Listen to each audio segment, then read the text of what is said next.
Hello everyone and welcome back to Disco Elysium. This is episode 20, where last time we sung karaoke and it was beautiful yet sad, and then we questioned the Hardy Boys and Klasje once more, and then the Hardy Boys again, and then Klasje once again, and we just kept going back and forth until we found out the truth about Sunday night and what's actually taking place. Now,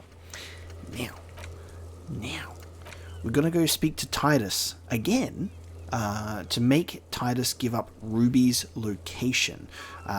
So Ruby was the organizer of the hanging. She's also missing, but the Hardy Boys will be tight-lipped about her location. You need to get them to open up. Have you fully explored the whirling, analysed the site of the murder, truly and thoroughly interrogated Klasje?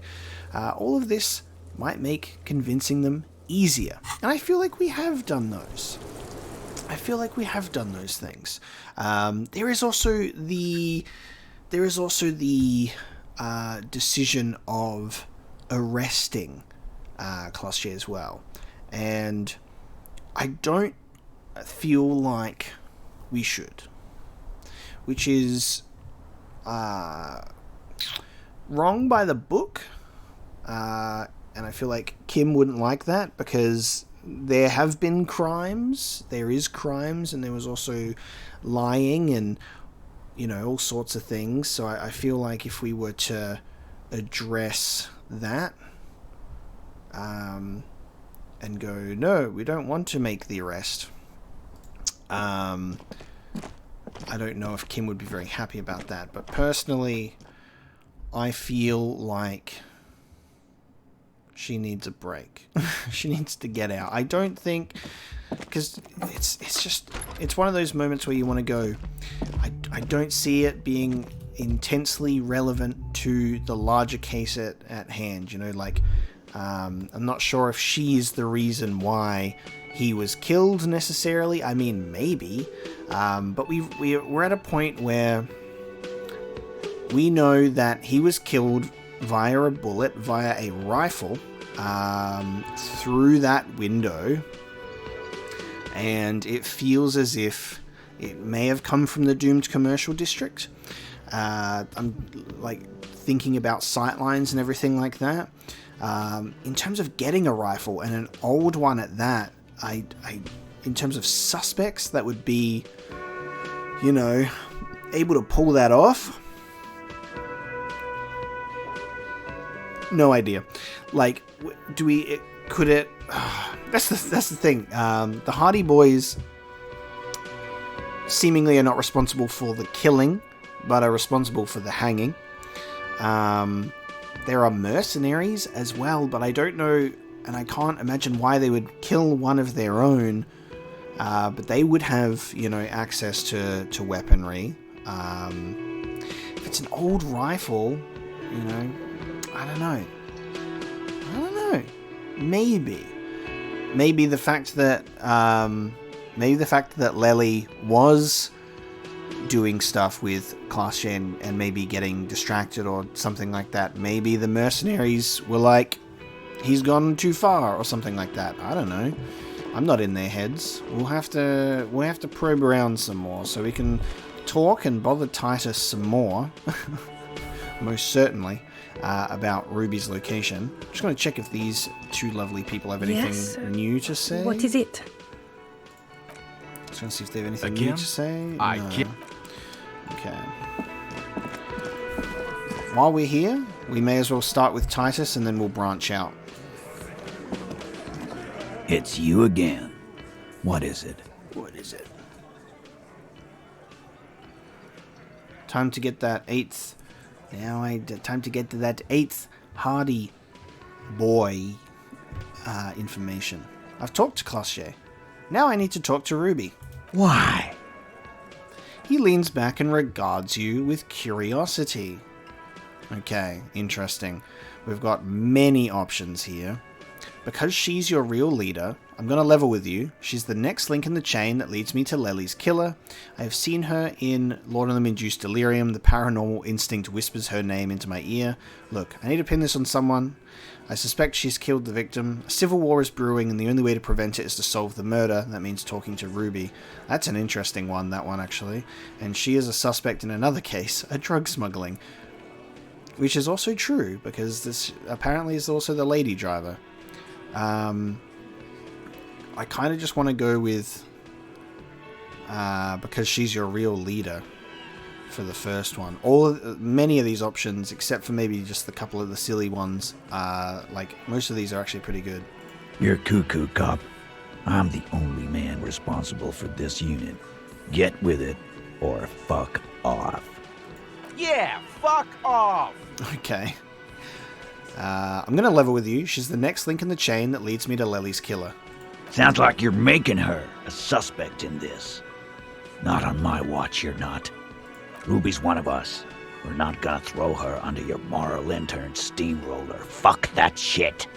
And fuck you too, moral fat. He throws a glance at Titus as the last syllable leaves his lips. The big guy sighs. Ruby is missing. If you hide from the police in a murder investigation, you become a suspect. You know how it works, guys. That's nothing. That's just legalese. You don't even have a sound theory. I don't want to be rude, but we're trying to get some R&R here. Think you could fuck off now? I think we'll keep sticking around, Titus. You'll be surprised at how quickly a theory presents itself if you keep looking. Nice. Logic check.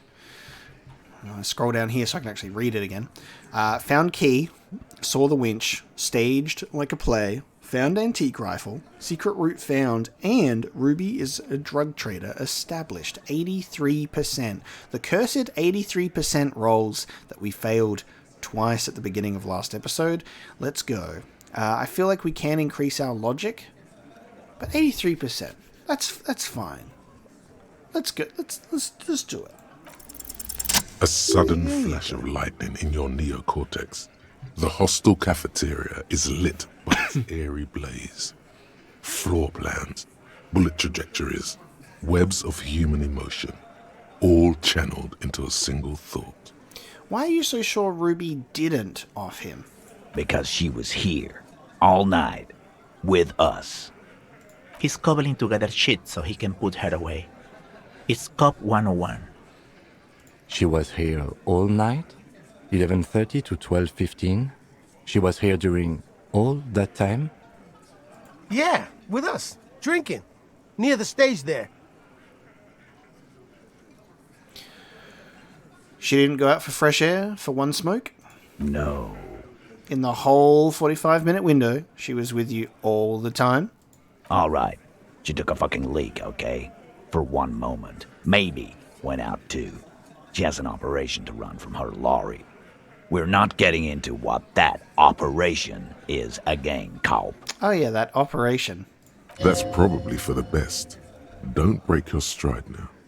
And just 'cause she was gone for 5 minutes doesn't mean she magically got to the roof and shot him. I've been through this. It's not plausible. He's been through it. That means he's suspected her too. All right, we're in. We got Ruby unaccounted for sometime during the window. This was crucial. Now let's place her on that roof. You got his attention. Now don't ruin it by making weird claims. Remember, you can still mess this up. This is actually true. There is a secret route in the kitchen that leads straight to the roof. Oh, and there's Oh, wow. Oh. And there are those footsteps as well. Oh, man. So while I'm saying that, the shot could come from the doomed commercial district with a sight line. Oh. It is so intentional. Having the secret route linked. God, it's right in front of my face.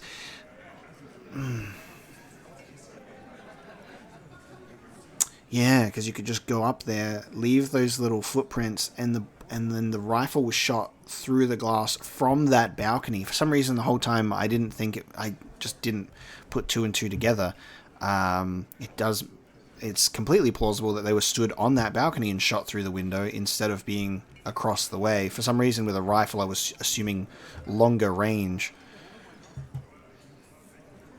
There is a secret route in the kitchen that leads straight to the roof. How? Through what looks like an abandoned pinball workshop. People say there was a pinball arcade here, sometime before the hostel. What was it called, Theo? East Delta Pinball Arcade. Weird place. Went bankrupt. Weird? How? You're wearing the pinball maker's coat. Oh, I love that. I love that they actually... that's bizarre. God damn. So, the situational dialogue in this game is insane. I'm wearing this coat right now, and Inland Empire's like, I'm going to mention that. I wonder what would have come up instead if maybe we weren't wearing the coat. What do you mean weird, Theo? Was run by a fella called Nerflock something, who wore a yellow dust coat like the one you have on right now. Weird guy. Never liked him. Yeah. It is a very comfortable coat for such an oldie. Damn, and then if we weren't wearing the coat, Theo would say something different. Oh, this is weird. Okay, but how'd you get up? There's no room for a staircase in this building. Or an elevator, for that matter. Dude, I literally just said the secret route goes to the roof, so I feel like you could surmise that stairs or an elevator would be involved, and it's definitely an elevator. Come on, man. The elevator is outside the building. It's an old dumbwaiter used for moving pinball machines up and down from the workshop. Good one, Kim. Thank you. From there, a door leads straight to the roof. You can just step outside. Ruby could have gone up, shot him, come down. All under 7 minutes. That's quite the theory. We need to have a look at that secret passage, boys. I'm on it, boss. Right when the law clears, me and Angus are going up there. Okay, interesting. It's a dumbwaiter, not an industrial lift. How about I go instead of... Just now. You got something else to back this route up? Or is that it? Yeah, okay. And now we can go... Alright, let's go through some other stuff. You do agree that the shot came from the roof, right? Why not? You can't draw a straight line into Clausia's window from any of the surrounding buildings. Not from what I know about Martinez. Okay. See, I was thinking doomed commercial district, not because I didn't, I wasn't aware if there was any entry points or not. I was going to go there and have a look to see if there was potentially a window or anything. Maybe from the coast. But like I said, I've been too busy dealing with you idiots. So no, I don't think it was a sniper. It was close up. It was Joyce from her boat from the coast. Just... She's the mercenary. A skilled Sambo artist could have climbed the outer wall like a spider. Have you noticed the winch out back on the outer wall of the whirling? I've seen the winch. I'm not blind. You saying it's part of the elevator she used to get up there? That's right. That's wall mystery down then. An architectural mystery. Doesn't much concern Ruby, does it? I don't know if we need to really mention the pinball machine still being operational. I also found footprints. I went to say footsteps instead of footprints. And then the I guess I went footsteps. Footsteps upstairs in the old workshop. Footprints. Recent. He looks tough, but there is a nervous twitch in his dark green eye. This is all too close to home for him. Ooh, interesting. So we can say recent, but they didn't fit with any of yours on the scene, Ruby included. So there is a secret passage or a secret route that was used by someone with the horizontal lines on the foot. But, alright. This is the reminder that I needed. because they probably addressed this the first time we looked at those footsteps, that it doesn't fit with any of those footprints at the scene. We'll let him in on that information. We're trying to place Ruby on the roof, though. Actually, yeah. Hang on. There was a part of me that wanted to mention this detail, but we're trying to get him to give up Ruby's location, so I can't say that the footprints weren't Ruby's. I need to make him think that they might have been, so he can suspect her and then let us know where she is. So I'm going to say a week or two. That close, huh? How fortunate. I'll take a thorough look at those prints myself before I believe that call. Okay. Good news is, I'm still listening. Okay. Guess what? Remember that key I found here? Point at the window. I don't like guessing, Cobb. No one does. It opens the steel door in the kitchen, the one that leads upstairs to the roof. This key was right here, with you, all the time. You didn't find it, but Ruby did. That's how she got up there. Quit jumping to conclusions, Theo. You took that key. Did it look like it was recently put there? Now, the ribbon was old, faded. It had been there for 20 years at least. She could have just put it back there once she was done. Why? This doesn't make sense. It's damn interesting, but it doesn't fit well, and you know it. It doesn't fit well, but it fits. And he knows it. Alright, let's talk about some other stuff then. A skilled Sambo artist could have climbed the outer wall like a spider. Garbage. It wasn't a Sambo artist, Carl. I've been doing this for 10 years. Let me give you a lesson. Boys. It's never a Sambo fighter, and it's never a bullet-bending sniper. Or ghost. It's never a ghost either. Don't worry, we've got better than that. I told you not to say that. This is not a joking matter for him. Suggestion was right. I was trying to go through all the options before we finished up, which means I'm not going to talk about the pinball machines. God damn it. I shouldn't have mentioned that one either. Have we firmly established Ruby could have had access to the roof where the man was shot? Firmly doesn't go well with could've. There's a route to the roof. Me and the boys need to check it out. That's what we've established. But a route does not put that bullet in his head. A gun does that, and Ruby doesn't carry one. Phase 2. Murder weapon.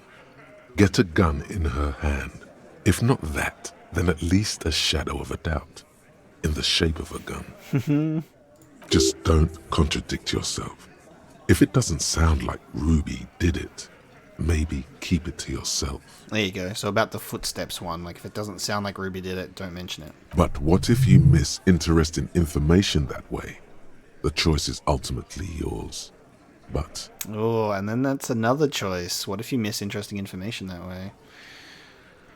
Show them the antique rifle. There are weapons like this just lying around in Martinez. The local pawn shop sold my lost gun to a woman. Maybe it was her. Mate, that takes place after the murder, you idiot. I wonder if that's a question to like catch you up in your own story of like remembering the timeline of events, I think, because then you go, "Ooh, my lost gun to the woman," even though we arrived after the murder had already taken place. I've analyzed the bullet that killed him. It was jacketed. Let's go with, I've already established Ruby's running drugs. She could have smuggled guns too. God damn. That's just about your favorite topic, isn't it? Every fucking 5 seconds. you were warned not to bring it up. Your best shot here is to just back out of it. Okay. Fine, Titus, I'm not getting into it if it touches on your precious business. Okay, cop. She's got connections. I could see how she could have access to a gun. That still doesn't mean she did. That's all you needed. Doubt. Nice.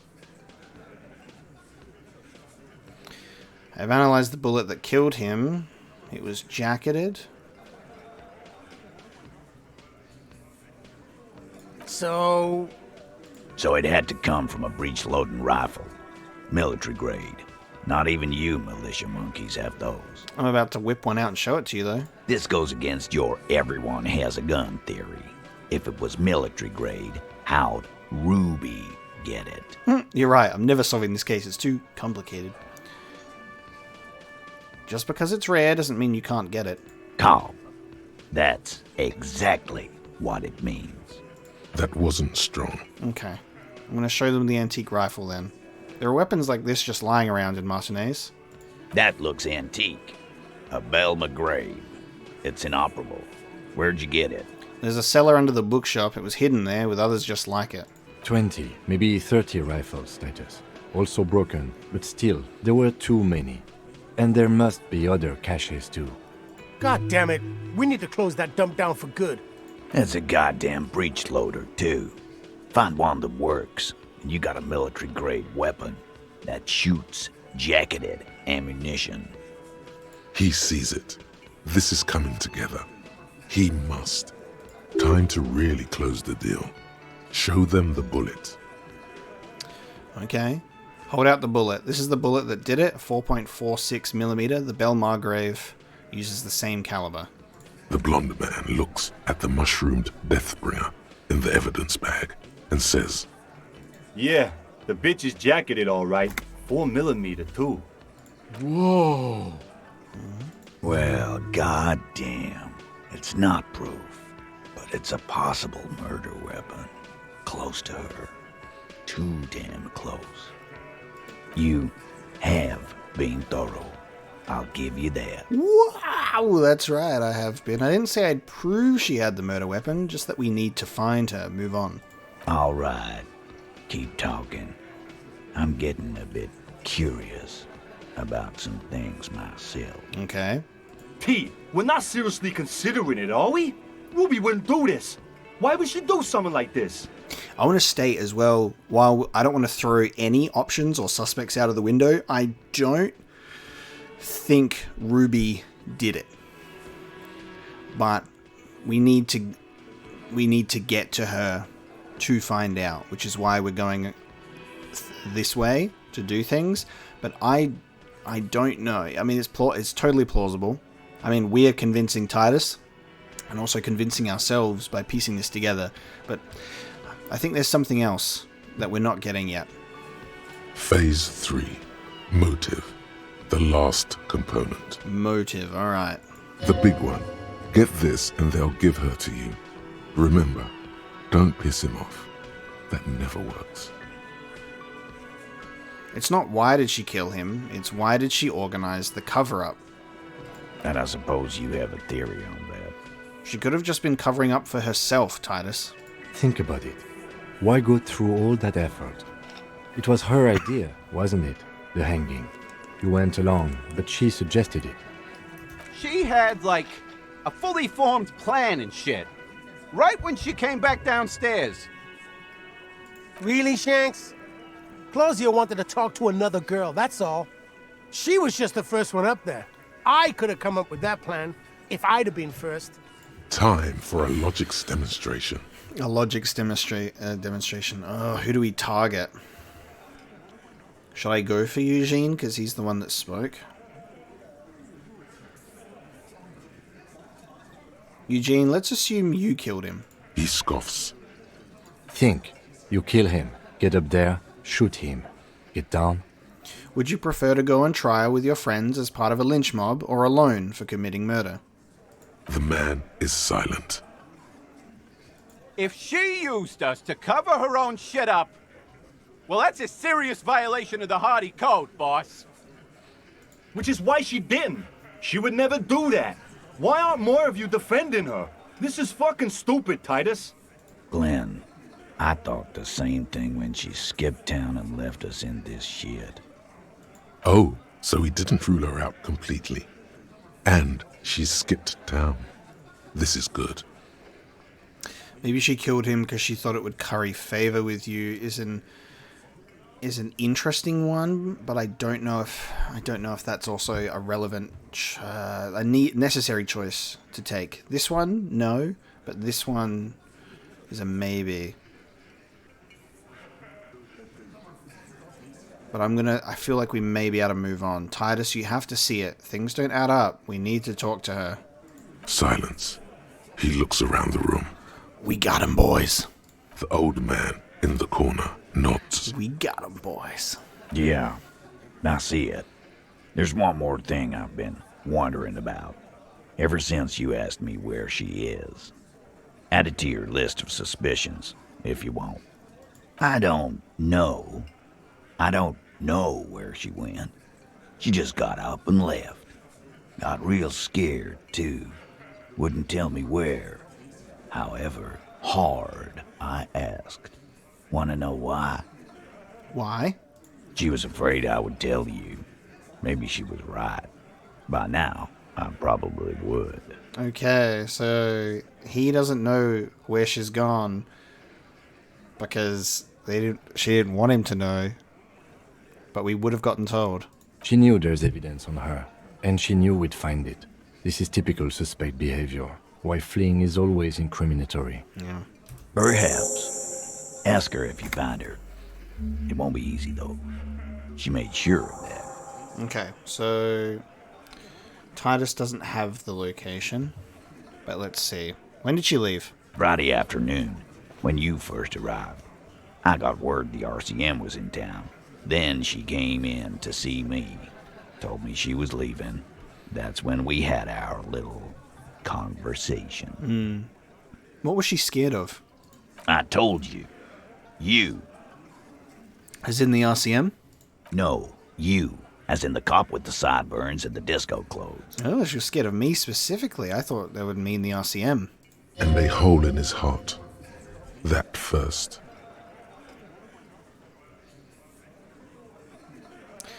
Don't forget the funny tie too, and the hole in his heart. No wonder she's afraid. I've come to declare the ending of the human experiment. She probably knew me from my singing days. I'm sorry, God. Why does everything flee at the sight of my shadow? Sorry, cop. Boring cop. I have no idea why she'd be scared. I'm just a normal cop with regular thoughts in his head. Superstar cop. Apocalypse cop. And the hole in his heart. Why not? You suck on that gun like someone tore you a brand new asshole.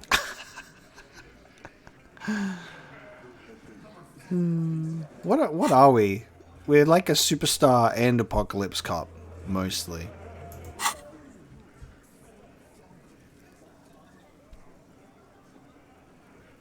I'm gonna go with she probably knew we...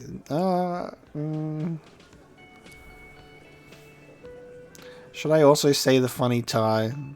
I don't know. Don't forget the funny tie, too. How can I forget? You and I are going to dance in the moonlight under 1 billion stars. There you go, it was worth it. You know, when I first saw you limping here, I thought she was paranoid or sniffing her own supply. But now I'm not so sure. That's right. Underneath all of this and the mutton chops that I had to remove, I'm a decent detective. Sometimes. Okay, what else did Ruby tell you about me? She said you have a funny taste in clothes and that you won't stop. Won't stop? Until you have something on her.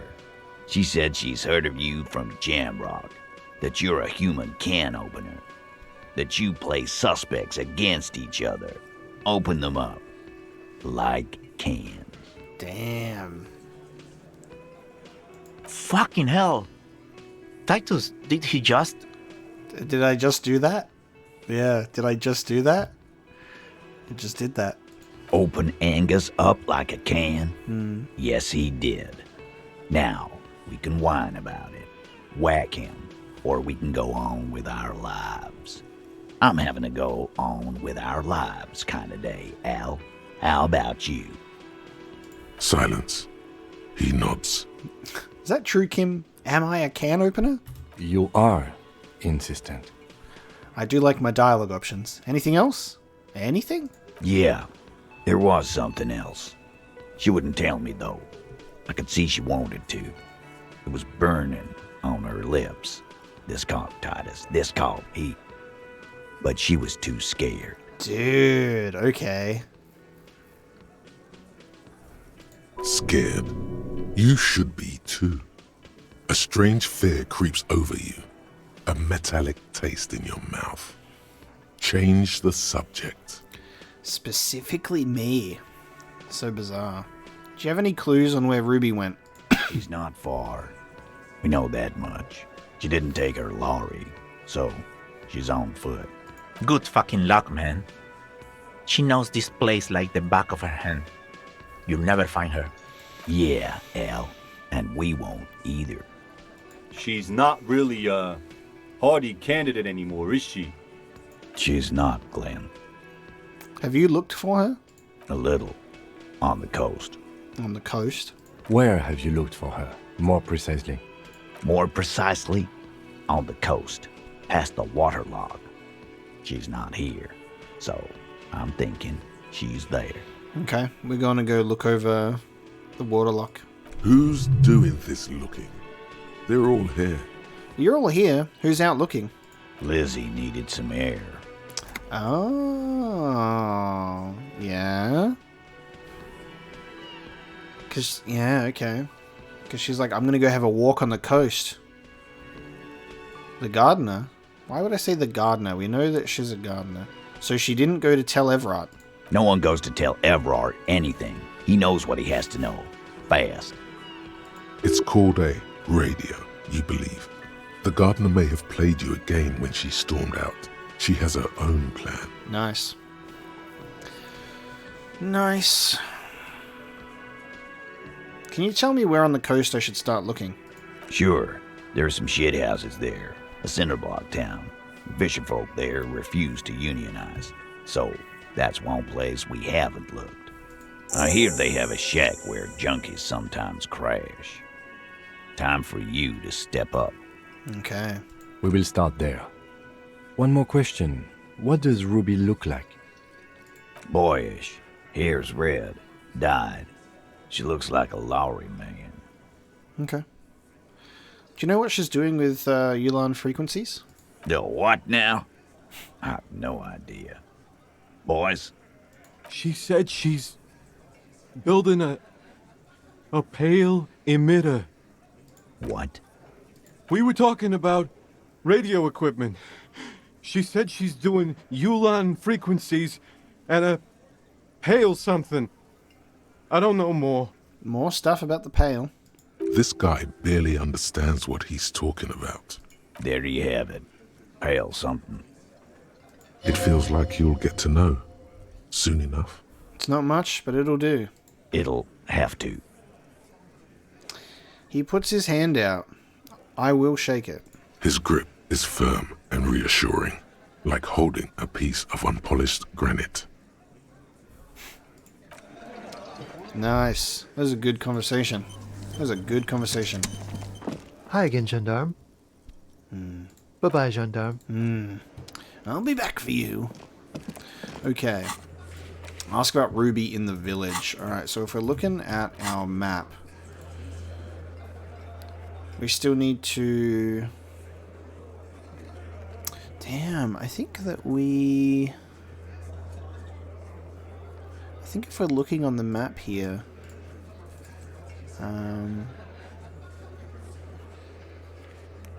because we've been up here, and we've been up there as well. I think that we've covered most of the map at this point, which is really cool. Okay.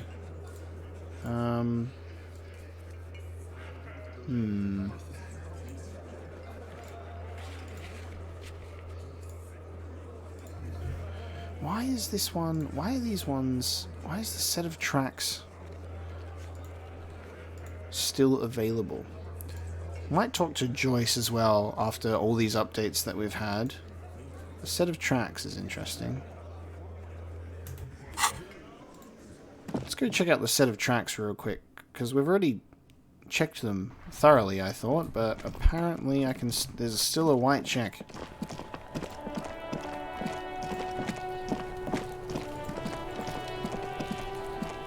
What do you see? Oh, so we're able to bring it back with the stuff that we saw. Okay. No horizontal boot prints. Whoever walked in the Whirling's pinball workshop didn't walk here. No, these prints are pretty standard. The ones in the dust looked custom. Or maybe they're just a foreign design. It's a boot print, whatever the case. So, our odd soul wasn't in the back of the Whirling. I don't know. They're about the same size. Not the same boot, no, but they could be the same person. Okay, so we've run through this. Is this definitely what it is? Set of tracks.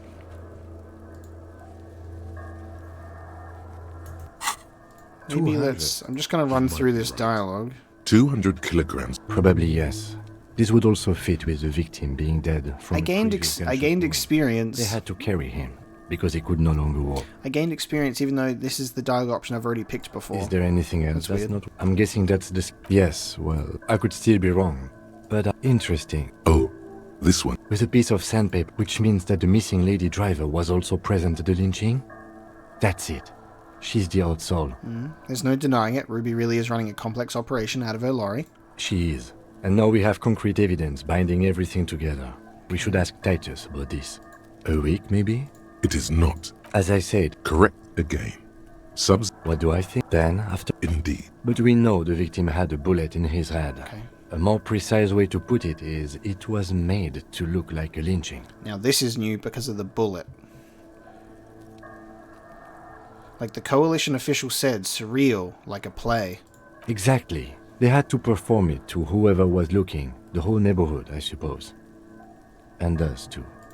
Why is there a white check on the set of tracks?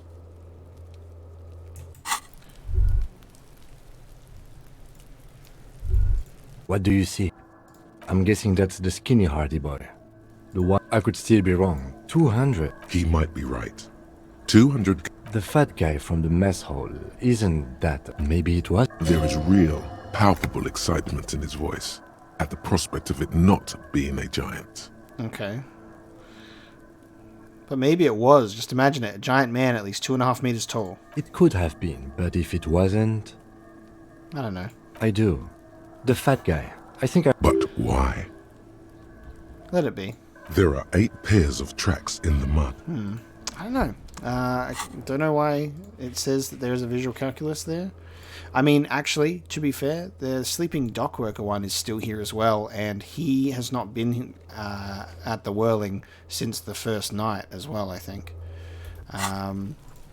Let's put on some clothing that gives me that spirit decor, because we're about to go and have a chat to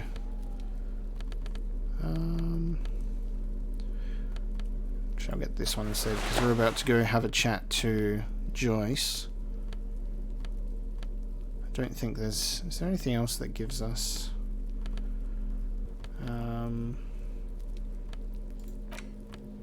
our ledger does not. Interestingly enough that the ledger doesn't have it. You'd think that it would. I think we only have the ability to have like a +1 on that. So it's better than something. Alright. Yeah, because, like, look, the window right here, and I was thinking, like, look at that. You see that right there? That's an open window with a sight line. I mean, it's a bit high. Like, maybe if there was a window here, but also, I don't know if the perspective of this place is playing with me, but, like, I don't know if that is able to be entered, but that's kind of why I wanted to check it out. There is a window there. Gotta check all of our avenues, you know.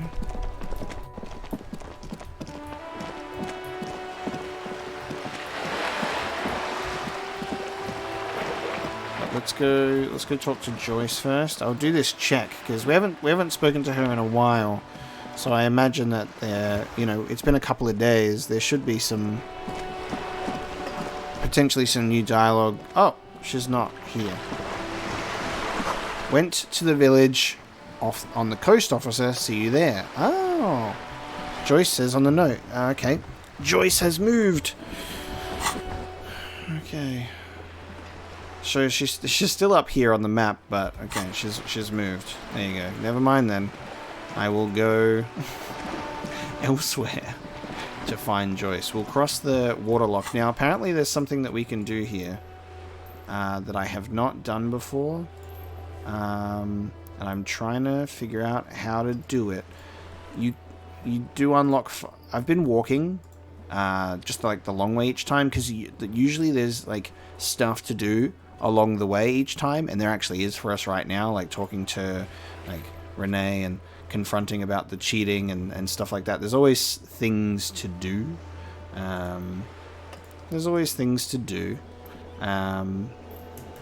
But apparently we can travel, and I am trying to figure out how to do that. If you open up the map, I would assume that you'd click on Martinez Waterfront or Church or something. How do I fast travel? Can I do it on the map?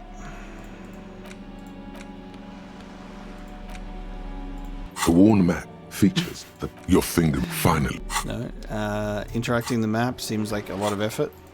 You'd think that you could just click on the places, but I can't. I need to figure out how to fast travel.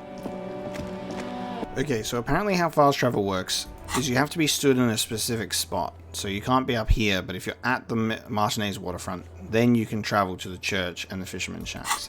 However, I noticed that there's this guy has moved to this bench. Officer, care to play a game with the lonely old man? Oh, Gaston is on the bench now, instead of with Renee. The jolliness is gone. Actually, never mind. Wouldn't be the same. What happened to Renee? Where is he? The prick is gone. I can barely believe it, but he's really gone. No! Did he actually die? He passed in his sleep? He is trying to retain his jolly facade, but the underlying sadness casts a deep shadow over his wrinkled face. He walked into that quiet night. Gone? Gone where? Hell, most likely. He was an absolute cunt.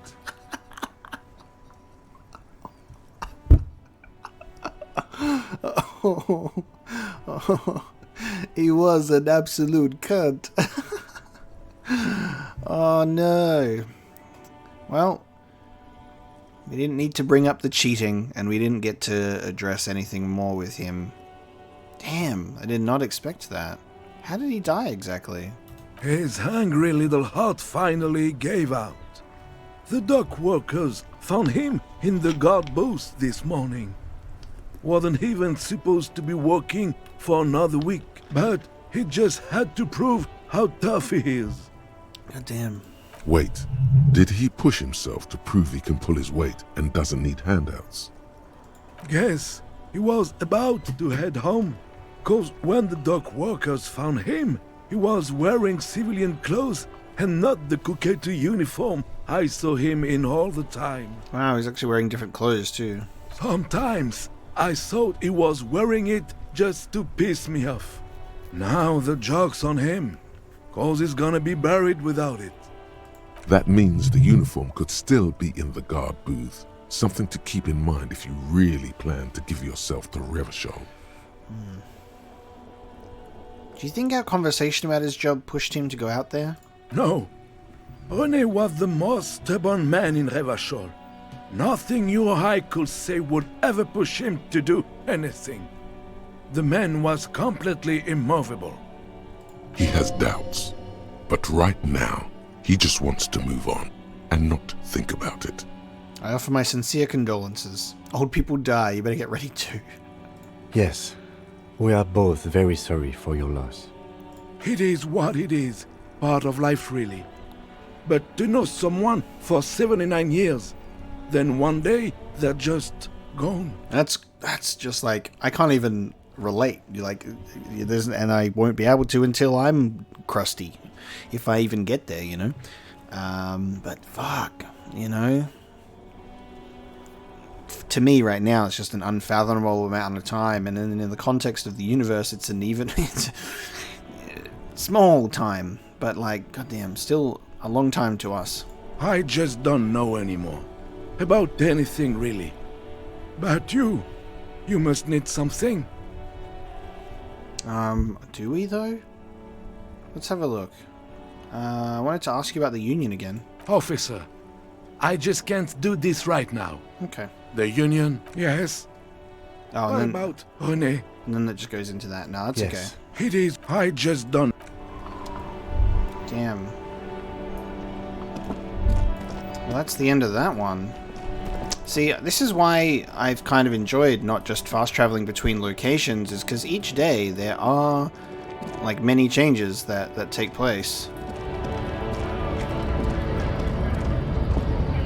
So I always feel like it's kind of worth. I feel like it's kind of worth walking through just to check if there are any differences, any standouts, you know?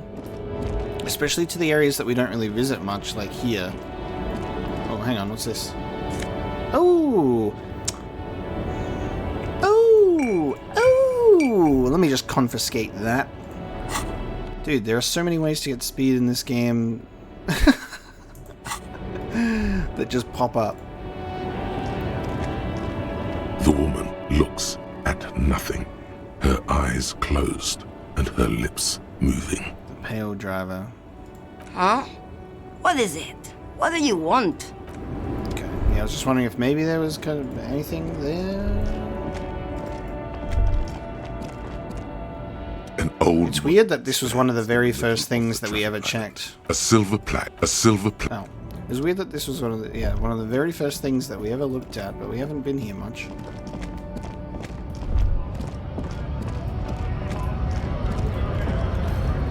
In regards to asking someone else about the tattoos, I think we already did that, right?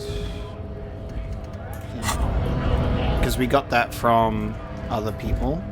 I'm going to take this opportunity to see if we can use the car radio to follow up about the armor again, see if it actually works. Inside, you see a set of steering levers, a radio. Doubt it though. This is Precinct 57. Yes. It took some convincing, but I got the mercenary's name and a few biographical details. Are you ready? Yes. The lieutenant leans in to listen, notebook in hand.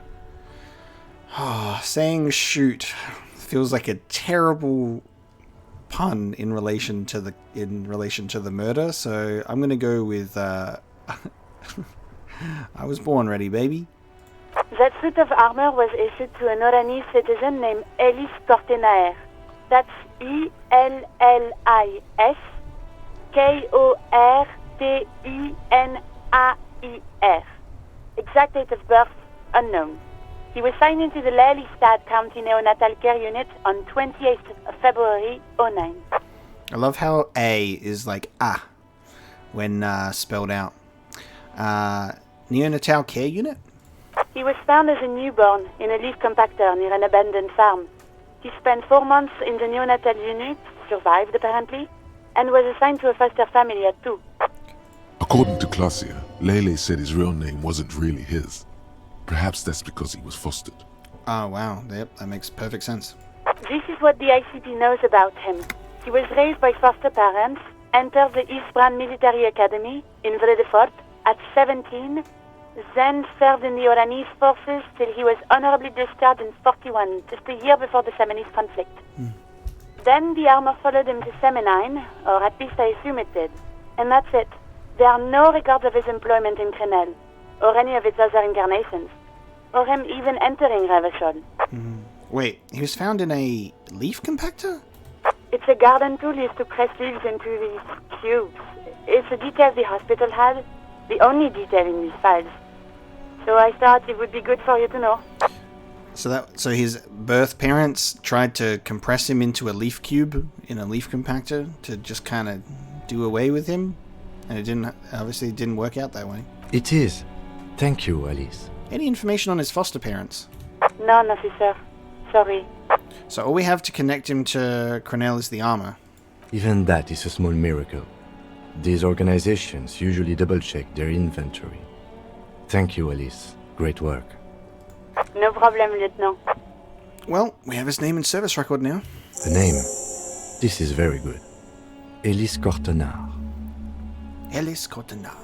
This means something to him. To know that name. Like naming a case. It's important. Sometimes police work is about human dignity. About giving back names to anonymous victims. I'm glad the inquiry was helpful to your investigation, officer. Did you have any other questions? Elise, I'm done with the radio for now. 57. In the cabin. Nice. Okay, that allows us to close off our Monday and Tuesday tasks. Oh yeah. We've got to find the murder weapon, don't we? We've got to find the murder weapon. Well, we're never going to be able to do that. I kind of wish that this was, when tasks aren't able to be completed, they just kind of like maybe had like a line through them or something. Oh, I can call Jamrock Public Library now because it's past 10, so let's do that while we're here, and we'll follow up on the library card. This is Precinct 57. Jamrock Public Library, please. Hold on, officer.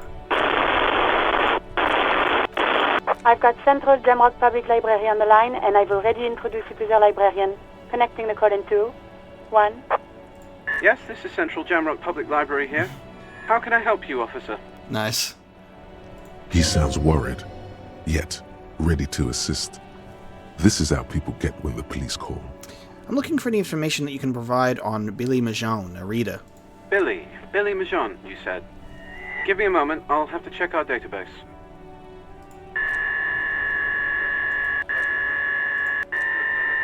On Moreau Drive in central Jamrock, in a darkened hall lit by orange desk lamps far away from the noise outside, a middle-aged man taps commands into an old radio computer. A printout falls on the desk. Behind him, a lonely reader scours some dusty bookshelves, looking for a paperback. Yes, hello, are you still there? I found Billy Majon's home address, is that alright? No phone number, unfortunately. They're too poor to have a phone line. Yes, home address is fine. Here we go, sir. Rue de Saint-Ghislain, 33B, apartment number 20. It's in Martinez, I believe. Cape Side Apartments, it says. That's all. Oh, it's one of the apartments.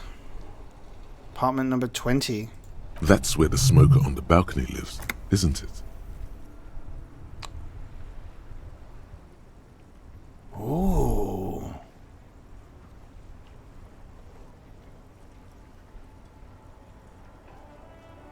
Do you have any other information on Billy Majon?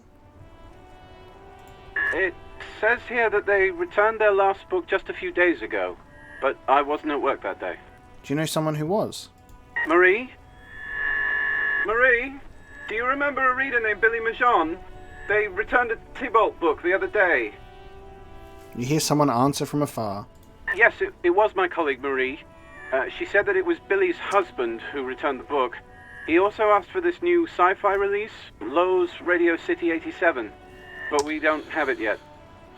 So the smoker on the balcony...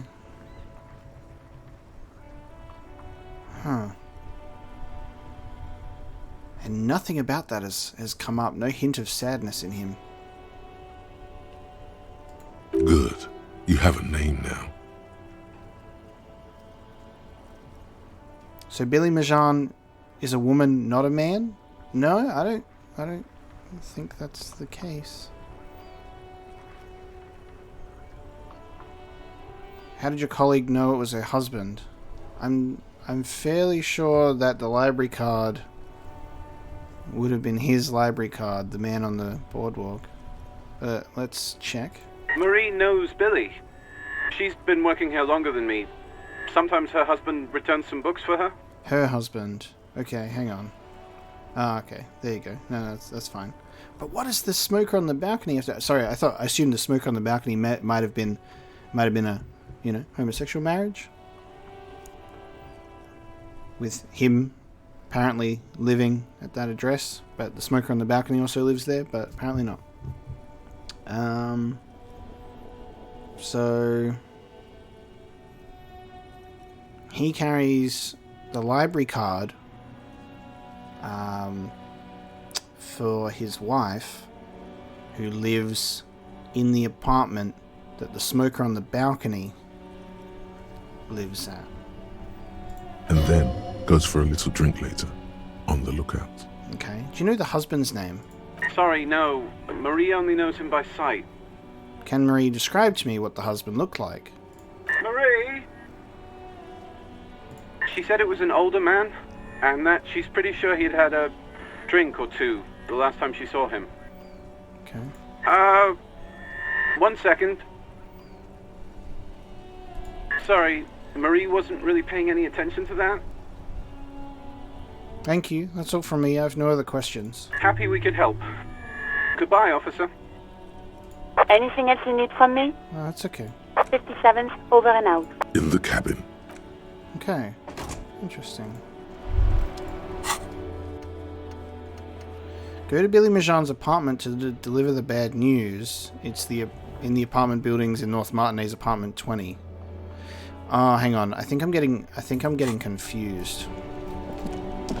Are they saying? I think what was mentioned when it's like, oh, that's where the smoker on the balcony lives. I think they were referring to the apartments itself, not the apartment. I think I misheard, and then I allowed that to direct all of my further speculation. I gotta pay attention. I gotta listen properly. I think that's what happened. It was more like saying the Keepside Apartments is where the smoke on the balcony lives, not apartment 20 is the apartment. So I guess we'll ask this woman again, which one apartment 20 is. Give me a moment. Yeah, there we go. I'm looking for Billy Majan. Do you know where he lives? It's about Victor, isn't it? It's always about Victor with her. You'll find the Majans in apartment 20 upstairs. It's one of those doors on the balcony. Victor and Billy. So Victor's the one who... So we've got a name for the body. I don't... Actually, maybe we should check about the secret meeting. What? No. Would she understand if they did? How about any unusual activity taking place after hours, say after 2200? If it ain't my business, I'll keep my nose out of it. Oh. I love her portrait. I think we'd all be better off if people kept their noses to themselves. Okay, so it is an apartment upstairs on the balcony. Perhaps it's that grey one that I assumed that the secret meeting was going to be at. Oh, it's no longer grey, so it's this one. Okay, so the secret meeting one might be one of these two doors. The reason why I didn't classify them as doors to interact with is because they were not highlighted grey or green. They're just kind of there. And then because this one was greyed out, I assumed this would be the secret meeting door. But this one is now available to be interacted with when we do the library. Makes sense. And then I guess we'll come back here after 10 and see what's going on up here. There we go. We got there in the end. I got confused, and now we've resolved the situation. A weathered brown door. The number reads 20. The lieutenant motions to you to go ahead and knock. This is the door. You already know it's the right door. This is going to be so hard. Oh, actually... Don't knock! Just leave! You don't need this! You don't need to sad it up! 1 second. We're about to deliver some news, which means I must be empathetic in nature, which means I need to look approachable and nice. So, empathy for calmness. I got my empathy boots on already, actually. I got my empathy glasses on already, actually. And I got... That's -1. Get that white polo shirt off of me. Get that shit off right now. Nice. Alright, my empathy is on a +3. I'm already dressed to be empathetic. A weathered brown door. The lieutenant motions to you to go ahead and knock. This is the door. You already know it's the right door. Don't knock! Just leave! You don't need this! You don't need to sad it up!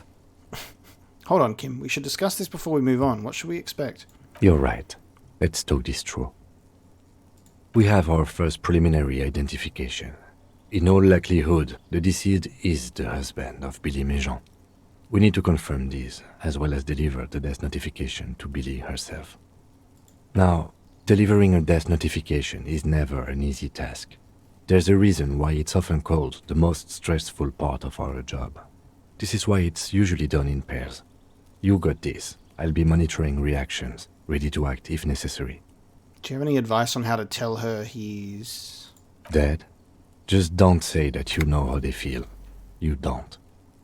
Good advice. It is good advice. Alright, I think I'm ready. The lieutenant motions towards the door. Hello? Who is it? Is this Billy Méjean's home? This is the police. Please open the door. The police? A moment, please give us a moment. Give us a moment. There's fear in her voice. Come in, the door is open.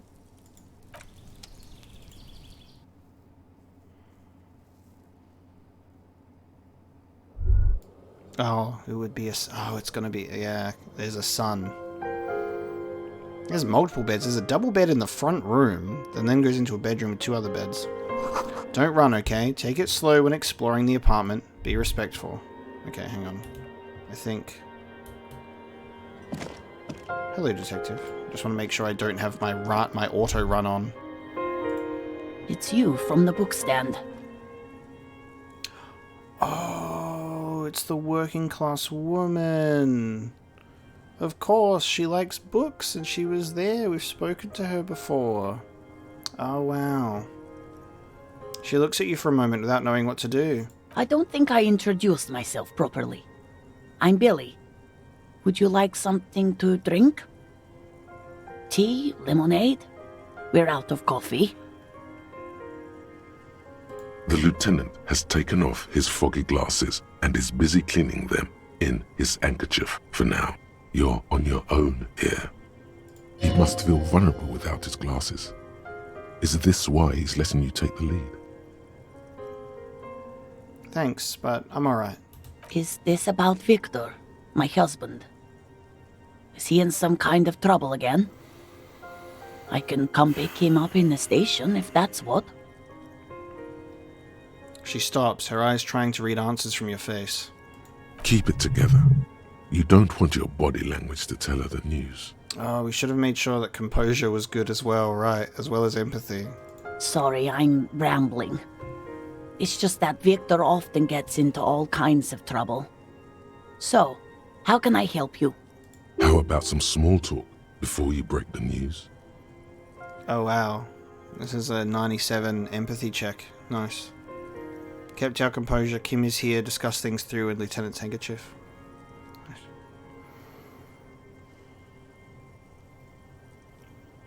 Yeah, this is... I know what they mean when they say, like, it would be one of the hardest things to have to relay to someone, like... Yeah. God, we're dealing with a lot of... We're dealing with some death in this episode. You know, I get the game is centered around it with the victim, but we've got other people as well, like Renee and now Victor. So, how have you been? How have I been? You're not here to discuss me. What is this about, officer?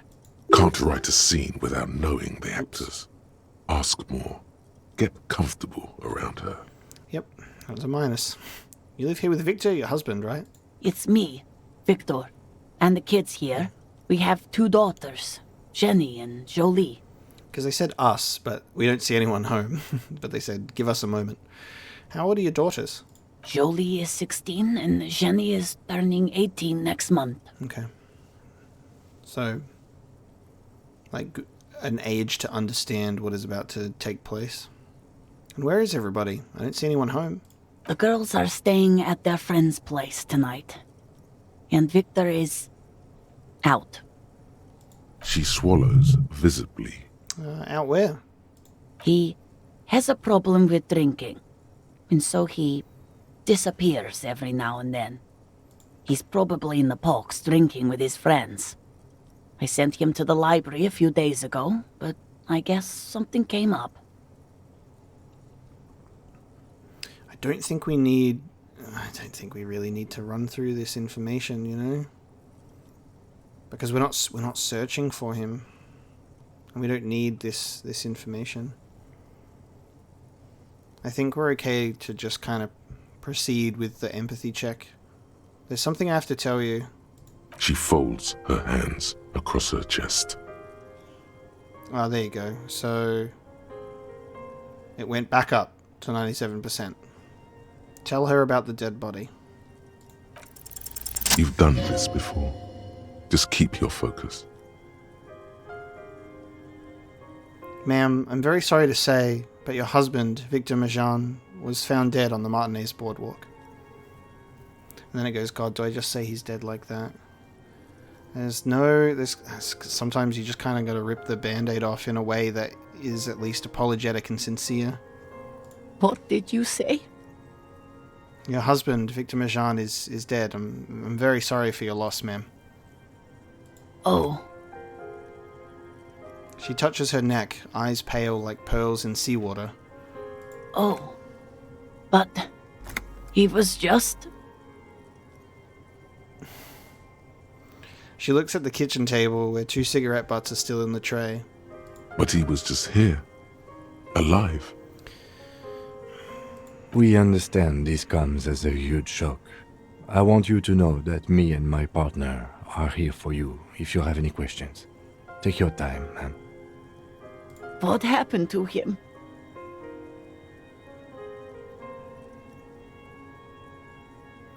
It's still early to say, but at first glance it seems like he slipped and hit his head. It was an accident. He fell through a hole in the boardwalk and hit his head. I think we'll just go with the second one. Was he drunk? Alcohol may have played a role, yeah. I see. And you just found him there, lying in the cold. God, man, it is just so tragic. And it's like just even encountering the body and seeing like how much of a real thing that is. I've thought about this a lot, where it's just like sometimes when you're maybe just out somewhere, or you're around, or you're walking somewhere, or maybe you're out and people don't know where you are. Like, you know, I generally kind of leave the house and I just do things on my own, and people don't know if I'm out, because you know, I don't let people know that I'm just going out for the day or anything like that. And I do sometimes, you know, you have those passing thoughts of just like, if something were to happen, no one would know. You know what I mean? And like, it's like seeing a body like that, just like lying out on the boardwalk in the cold, is actually just a very real thing to be confronted with, and then having to be the ones to kind of relay that information to a wife is awful. How long had he been there? If you say 2 days maybe, it will be etched in her mind forever.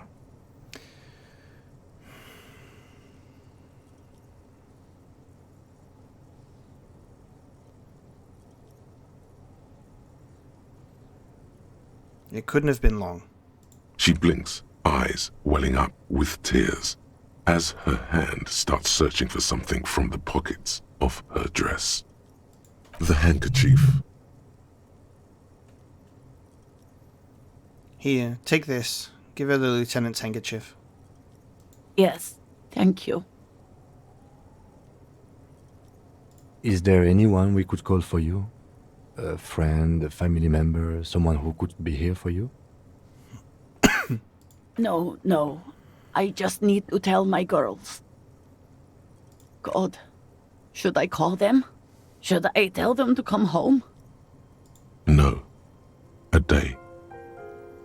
No, take a day to recover. You'll be better prepared when they come home tomorrow. Good. That's probably the right thing. Thank you. Just tell me, what do I need to do next? Where is he? Can I see him? We've taken him to the city morgue. The local coroner will be contacting you shortly to arrange the funeral. Here's his number in case you want to contact him earlier. A very good call. Is there anything else that the RCM could do for you? No, I'll call you if something comes up. I'm still... Thank you. Thank you for telling me. I'll call if... These are her last reserves of strength. Her muscles will give in soon. Already, she starts to shake. Again, I'm very sorry, ma'am. We should step outside and talk.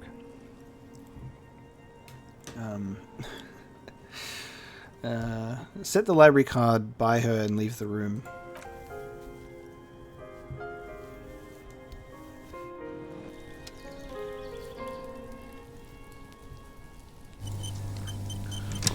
You did well.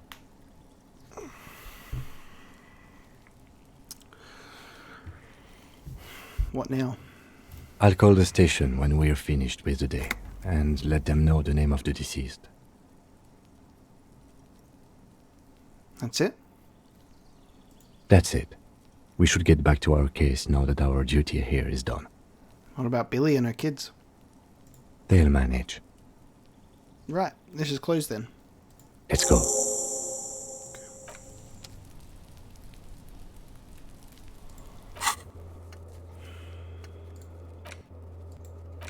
Ooh, that was ooh, that hit a. I'm gonna take a moment. I'll be right back. All right, I'm back. Let's continue. I think the reality of that situation didn't really get to me until the end, because it was how it was handled and how things were sinking in, and it wasn't the event itself, it's what comes after you rip that band-aid off. And it's not really, doesn't feel too appropriate, or I don't know if I really want to get into it, but like the events, while not exact, I'm not unfamiliar to similar events, so it just kind of struck a nerve that I wasn't expecting to until right at the end there. So we'll move on from that, and we'll push on with the map. So that library quest line was just that just is very very upsetting. Okay, let me just step in here real quick, because I think this is another speech check that I just, what was it? Hello again. How can I help you? An electrochemistry check, which has opened up again actually, so let me try that again. Let's put on our electrochemistry, let's get back to work, and put our electrochemistry clothes on. We're gonna get to this guy. That's 3 electrochemistry.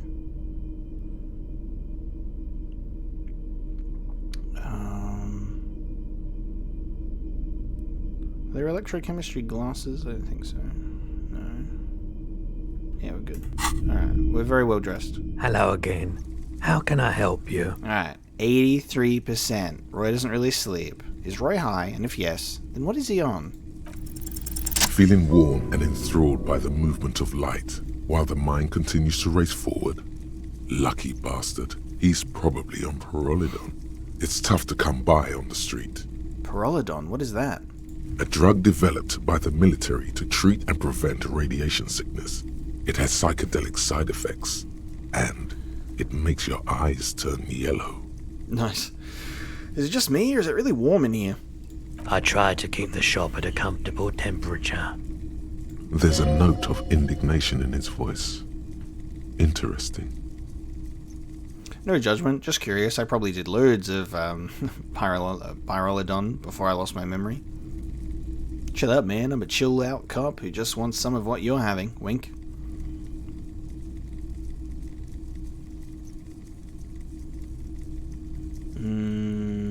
Let's just go for... let's just do this. Prolodon is just something since the People's Power disaster. I was with the Emergency Relief Brigade. Had to deal with radiation sickness. I just accidentally knocked something over there. I need to watch where I stretch my arm. He's taken for mental and emotional, not physical pain these days. The People's Pile? What's that? A bad idea. Some poor leftist built a particle decay generator in hopes of bringing affordable electricity to underserved communities. It malfunctioned. Radioactive waste everywhere. Probably some of it in you too. Tell me more about this emergency relief brigade you were a part of. We were an all-volunteer force. Self-organized. Tried to help the fire brigades contain the spill.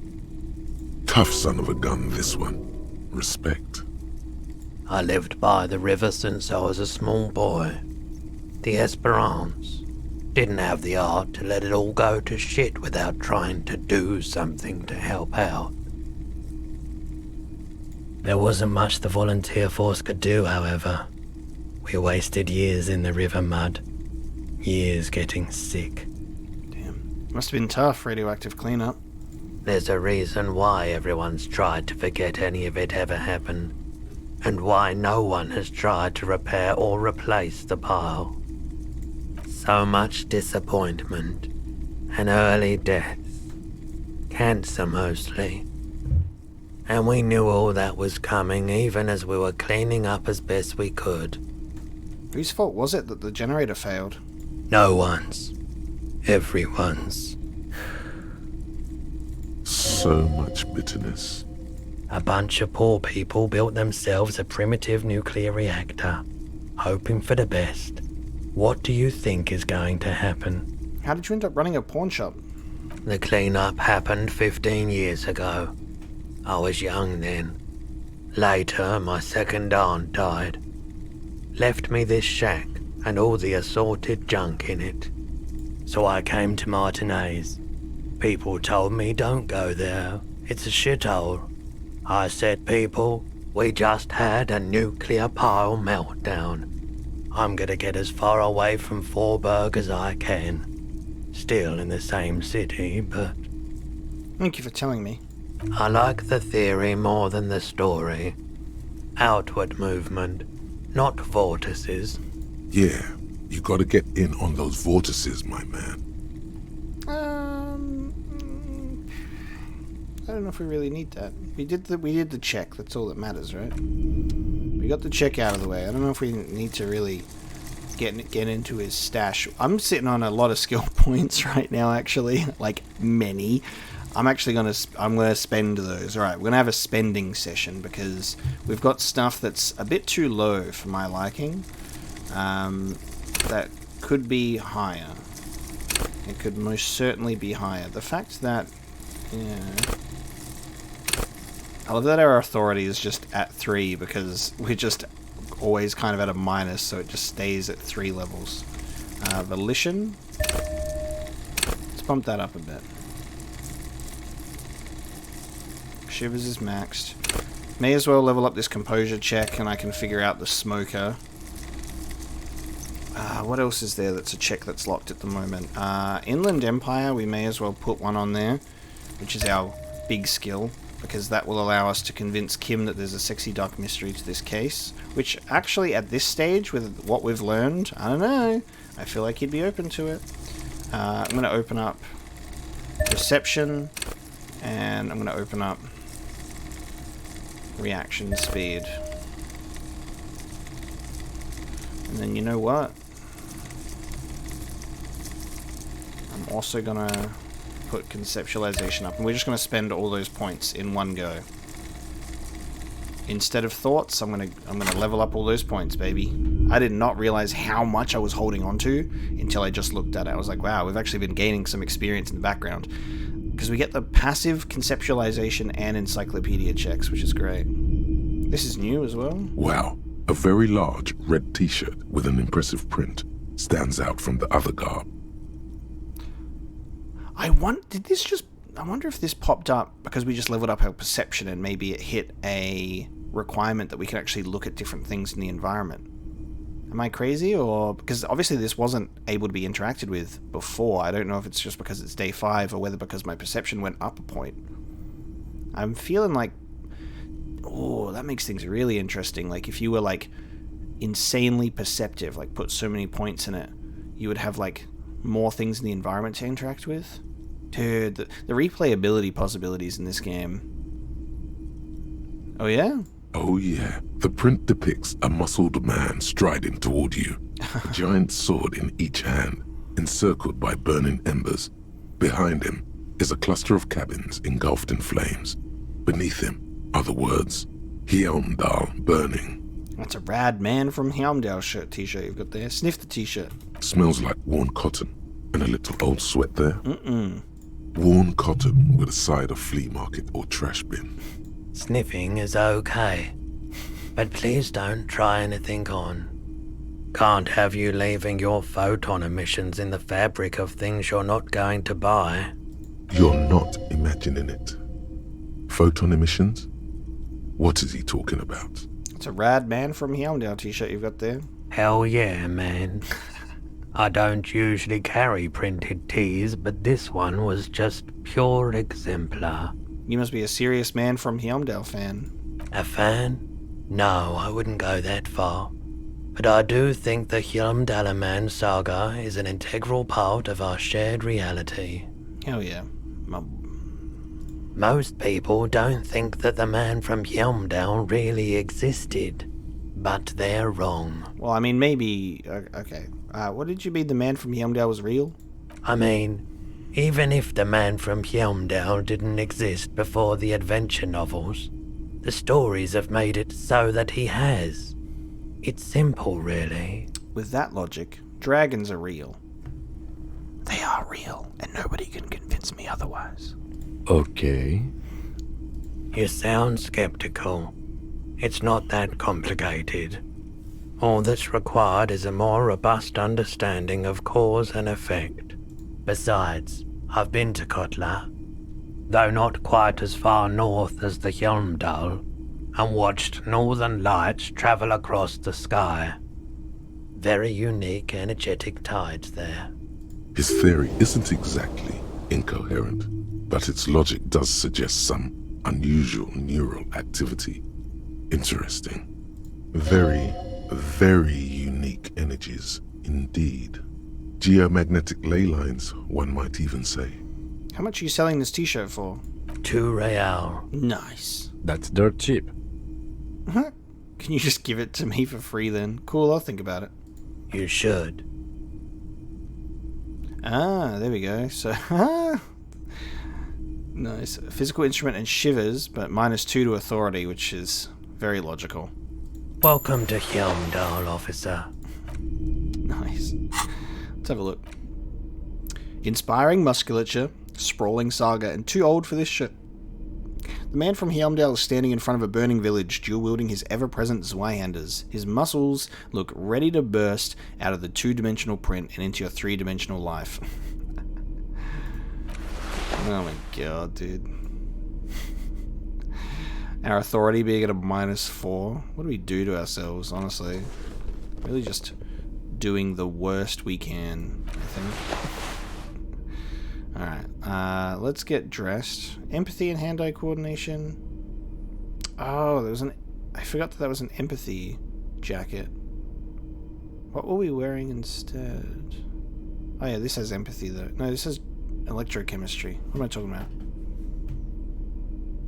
Yeah, this was an empathy jacket. That's fine. It's not like I really needed it. Composure. Pain threshold and a half-light.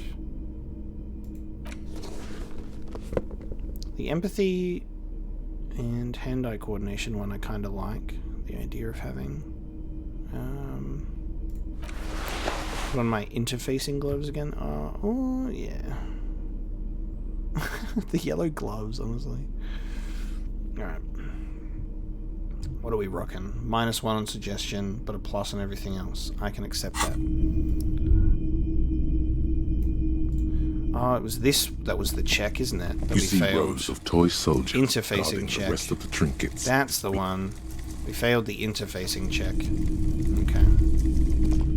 Well, maybe I'll put a point into interfacing at some point, and we can have a look. Because we failed. See, this is why, you know, fast travel, it's there. It's a great option if you want it, but like, to be honest with you, whenever I'm walking through these areas, I'm always like, oh, I should check that, you know, or I should look at that and make sure that that's all good, type deal.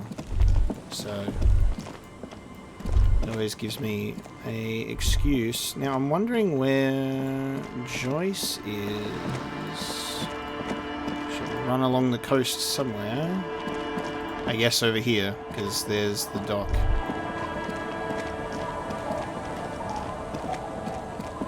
Yes. Ah, she's off the yacht. Joyce. I'll just keep the Condolences in the channel, if that's okay. It's too shallow near the pier. She winds the mooring line around a post. Aye, ma'am. And it's a jetty, by the way. Of course.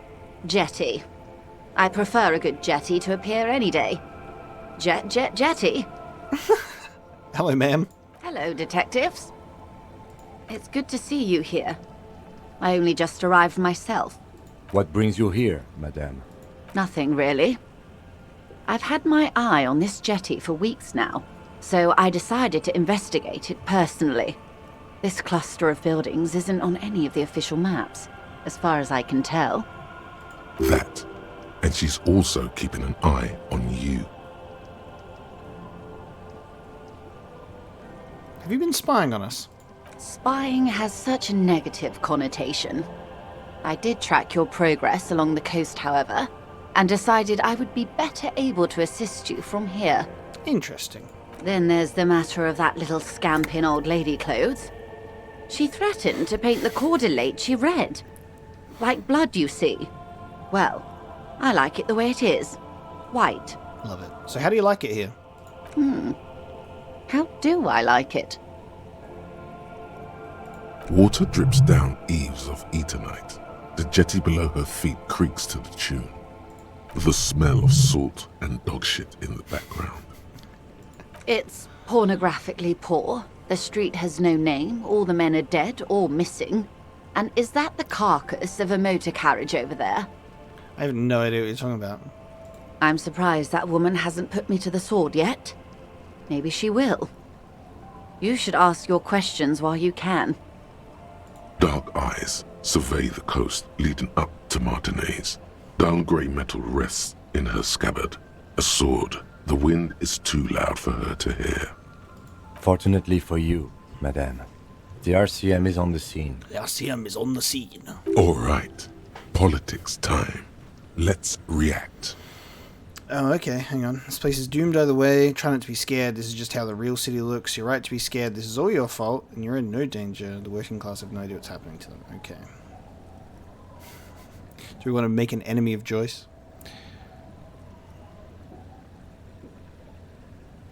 It's all your fault, Joyce. And by you, I mean everyone who's rich. It's all your fault. Try not to be scared. This is just how the real city looks. Oh, I'm not frightened, officer. I'd never... Above you, there forms a quilt of altocumulus clouds, twisting into each other. The wind tugs and stretches them over the bay. Their cloud shadows slide over the ruins of Revachol West. Wherever they pass, the temperature drops slightly, but perceptibly. Have I told you how they discovered this place?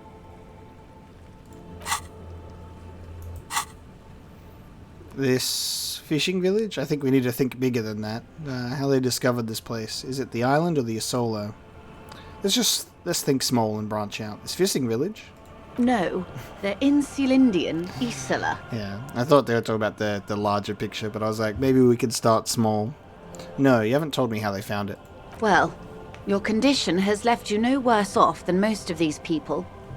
The literacy rate is around 45% west of the river. 50 years of occupation have left these people in an oblivion of poverty. Oblivion. That's so me. I knew you would sympathize. Most Revacholians will never know what this place means. Our home. This island of matter. Or why they were ferried over in the first place. Remind me to tell you one day. For now, how can I assist you in this new location? Tell me now, we have time. Do we? I hear you have singled out a suspect and are in pursuit. This is cause for cautious optimism. I would not want to delay you. It's really interesting we have both Joyce and Everard being very well aware of things.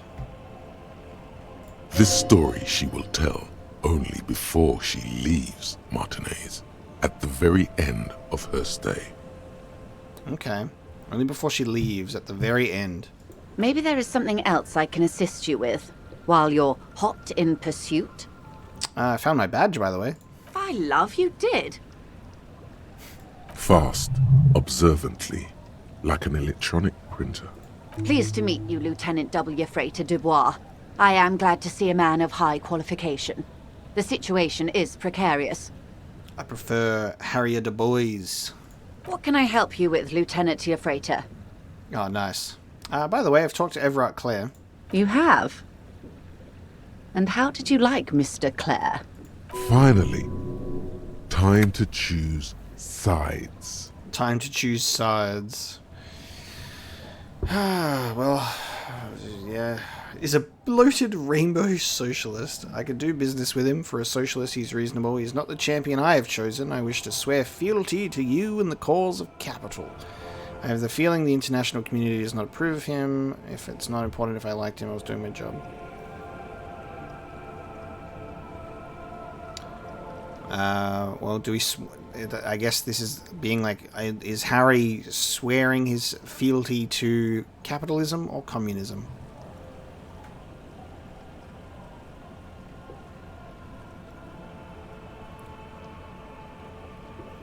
He's a beautiful man. Beautiful and just. How did I like him?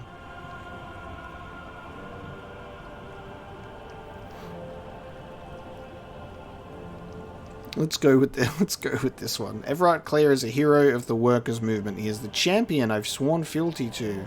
Huh. She nods understandingly. I have chosen his side in the class war. My loyalty does not have a price and is non-negotiable. Sorry.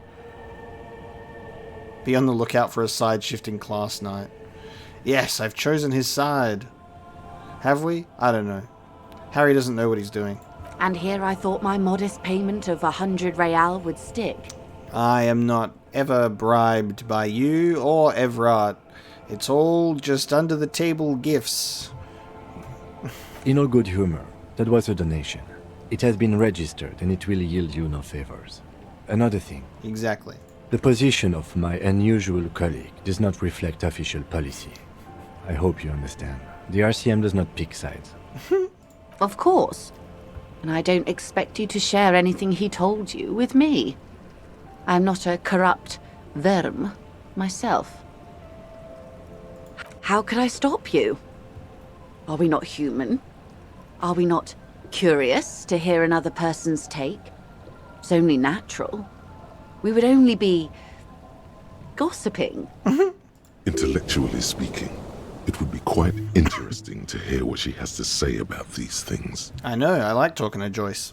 Yes, your disgusting necktie agrees completely. Let's gossip. That money you gave me, would that make things weird if I shared information? I mean... He asked me to open a door. He asked me to deliver an envelope. Okay, so we can pass on... Okay, we can pass on this stuff. I helped him turn up the heat on the borscht. I didn't though, did I? I said to not do that. I said no more. Mr. Everard is helping me find my gun. Oh. That's so helpful of him. The lieutenant looks at you, and you can swear his jaw muscle is trembling. He's able to contain the anger and surprise. Oops.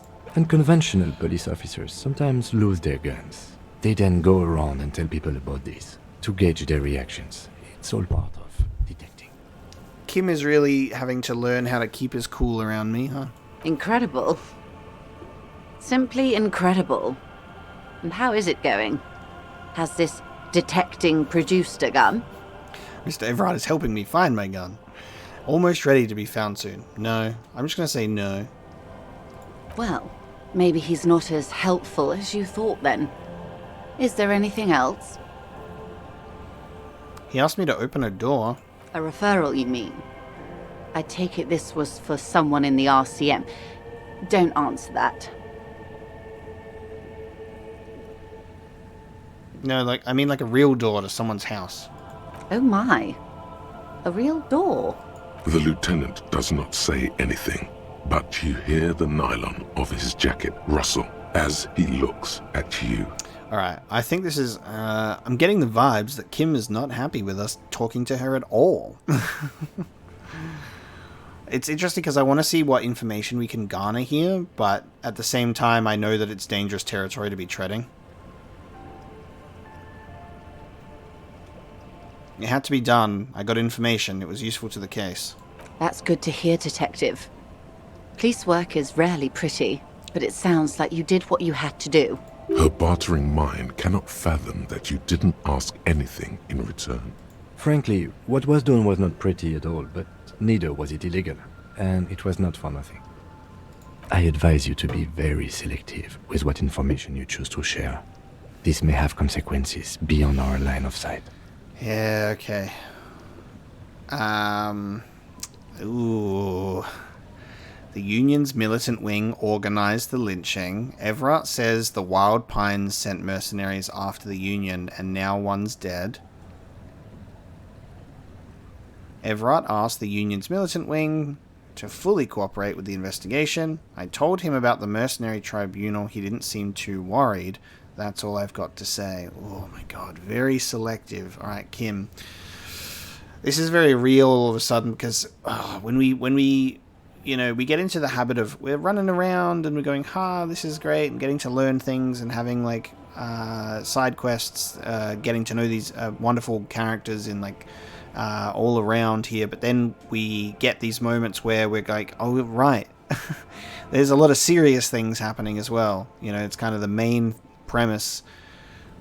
You get kind of sucked into all the different parts of this world, and then you get into moments like this when you need to be like, right, Everett and the Union and Joyce and Wild Pines and the mercenaries and the murder and a tribunal, and like what is going to happen, and you really need to think about consequences of information you share and things that you do. And it's like, and it's hard when it's like, part of me is like, you just don't know what you're going to get when you give. And it almost, with what Kim's saying, it makes me just want to kind of just not gossip and kind of want to hold back a little bit. And yeah, Joyce is a really interesting character to talk to, but I do agree that I don't really align with her ideals. It's hard. So it's an interesting one with how you want this to go. And, as Kim's saying, consequences that we're not aware of.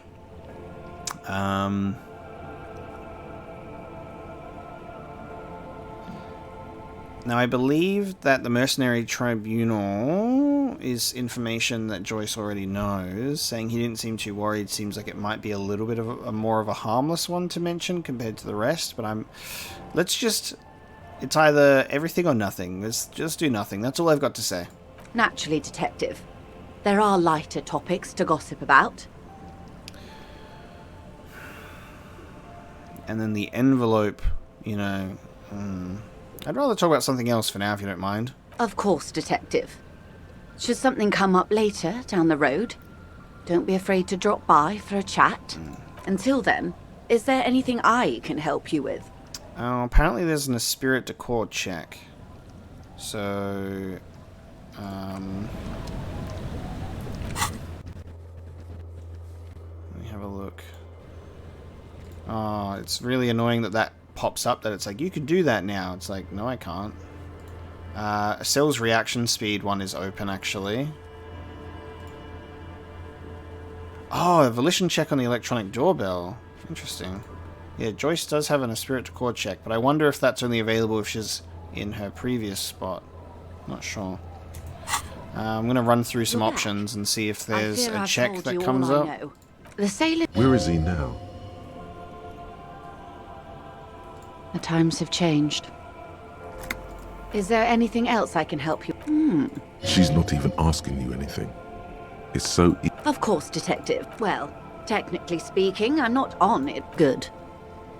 There was a touch of discomfort. The Pines, and that is... The Wild Pines group is one of... She nods. More lessons in there it is. reality. My favorite part of the day. So what is... Ask me anything. What is... Think of something close to you. Nice, there you go. So it's a legendary spirit to core check. RCM can access the ICP database, RCM Authority, RCM Decontage, Unjacketed Ammo, and Kim Debrief. Now we can increase this as well with our jacket, but 72% should be okay. But I don't want to take the risk. Hold on. I don't want to take the risk, because then I'm going to have to do stuff. God damn it. Alright, let's bump it up. Good. More lessons in basic 83%. It remains a mystery what you mean by this something close. This isn't about you. It's... Glad to have been of it. 83% failure are the worst. We've had a couple of those now. Pain.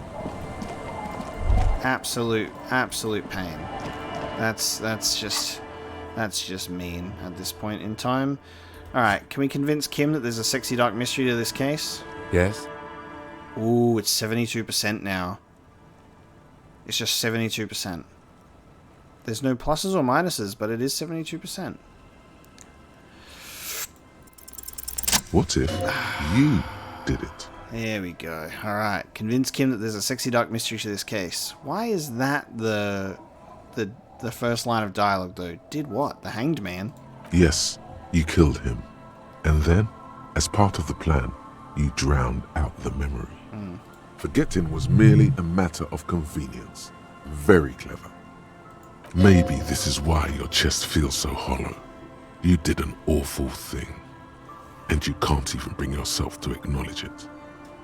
Are you sure you would have the strength to take down a hardened mercenary? You're not in the best shape. Man, this is actually not what I expected to be the outcome of this. I didn't expect to be like, Kim, maybe I did it?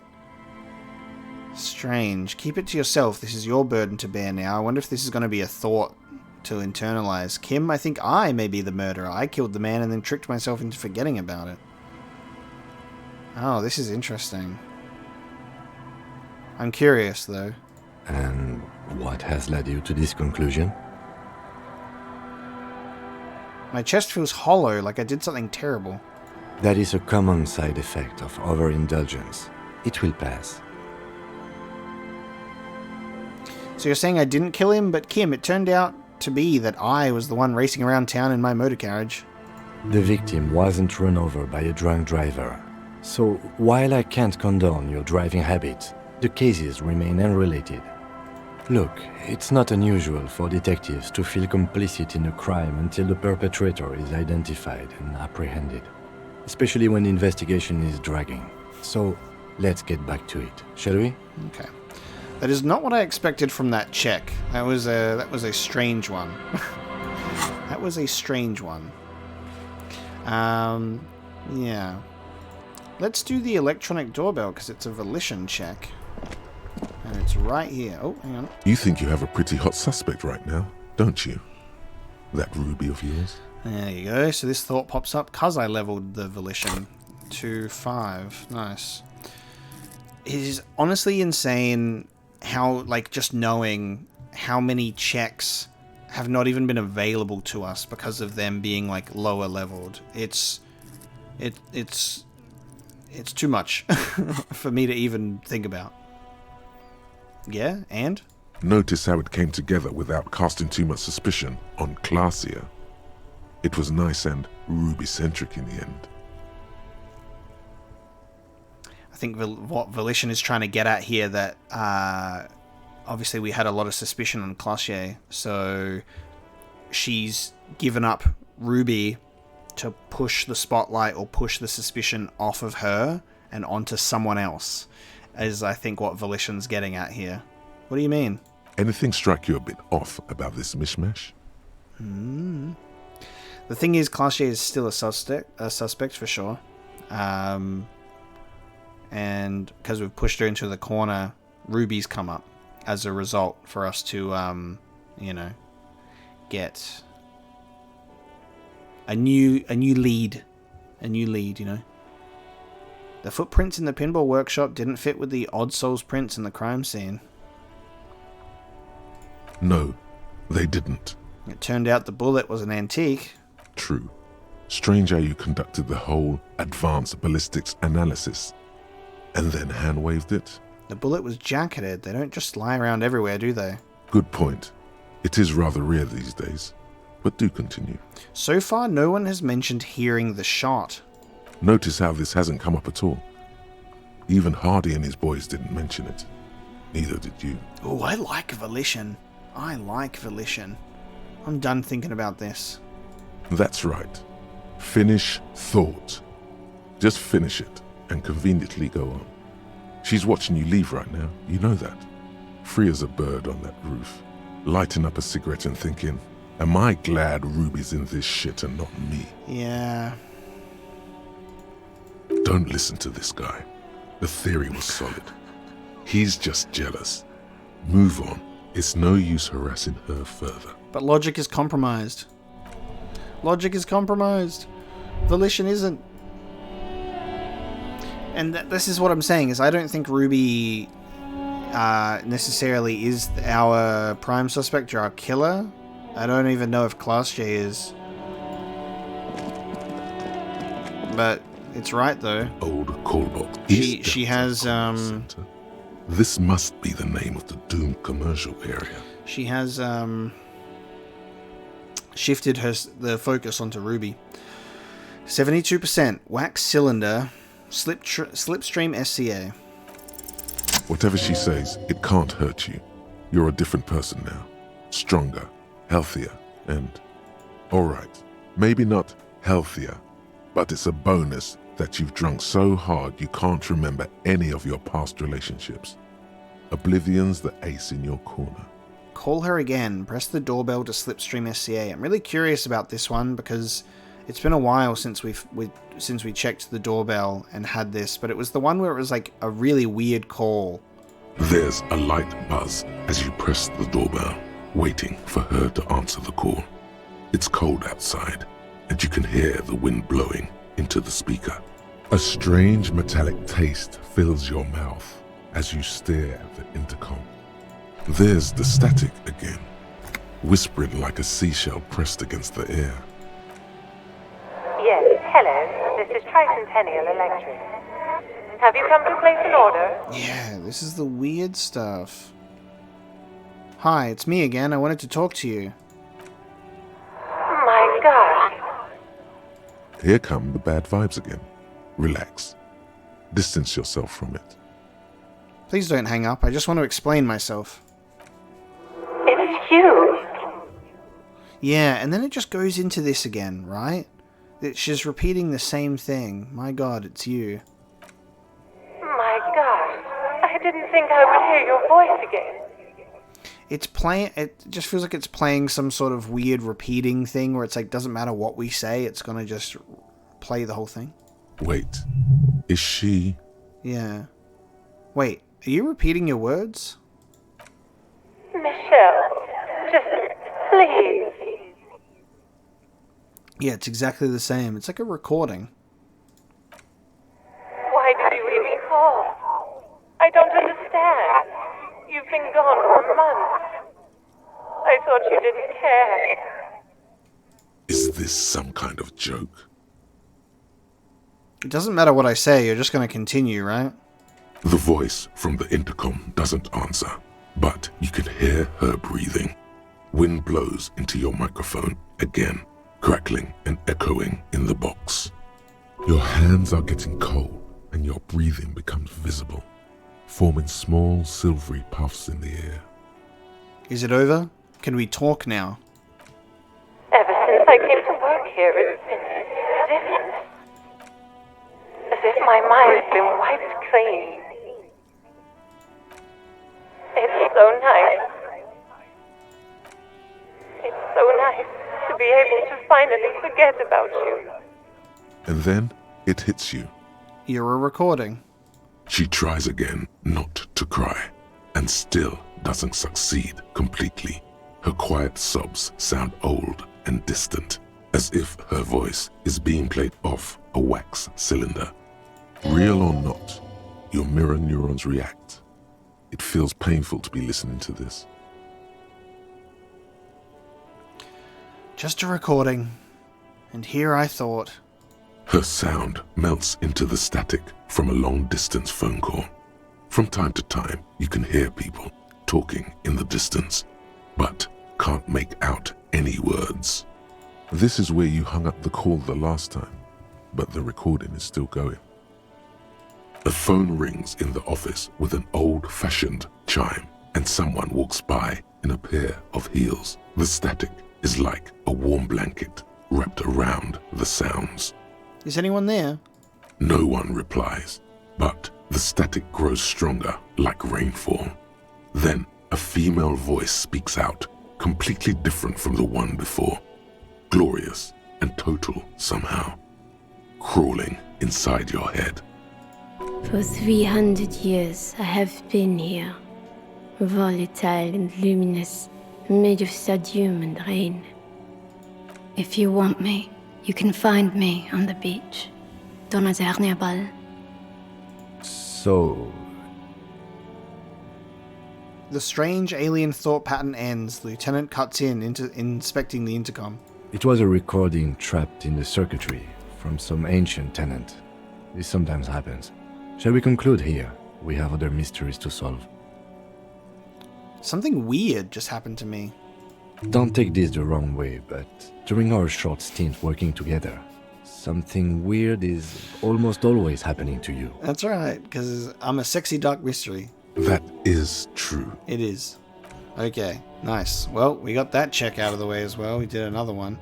A cell has a reaction speed check that we can check, and then I've done the smoke on the balcony. I've leveled up my composure. So actually, I should make sure that I have my composure boots on. What else is... do we have anything else that's composure related? Feels like there'd be some glasses that are composure related. And yes, I have not managed to...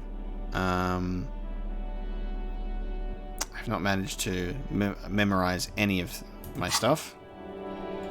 And I don't think I ever will. Our composure is on a +2. We've got the composure pants on, that's right.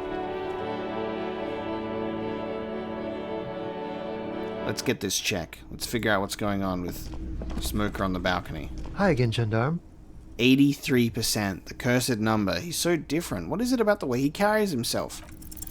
Could he be a member of the homosexual underground? We got him.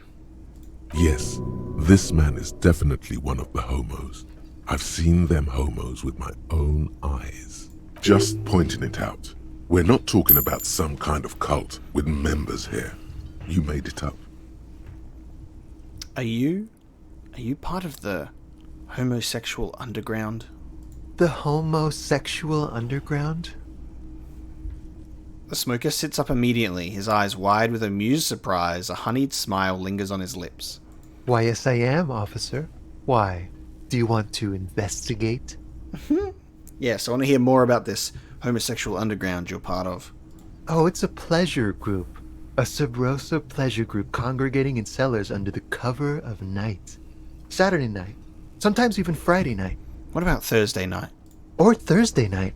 Sometimes the congregating doesn't even end. It carries on into our daily life. But why do you convene? What do you do? Oh, we're ambitious. We want to destroy the last vestiges of meaning. The last things people in Rebishol have to hold on to. The true symbols of security. The meaning of man and woman, mother and father. Their marriage. Everything will be constantly shifting and moving under our rule. The future will belong to a circus of identities just spinning around, surreal and unreal. You won't even know who you are anymore. Does it have anything to do with disco? Yes, we listen to a lot of disco. Some say we engineered disco to spread our vision of a vertiginous, ever-changing society, where all there is a razzle-dazzle of gold. We are going to change the family unit with all this razzmatazz and finger dancing. And with mysteries. Of course, the mysteries are also of sexual nature, very esoteric. I do like disco. Maybe I should get into it? You can't just get into it. You have to be born into it. One is either already in the homosexual movement or forever excluded from it.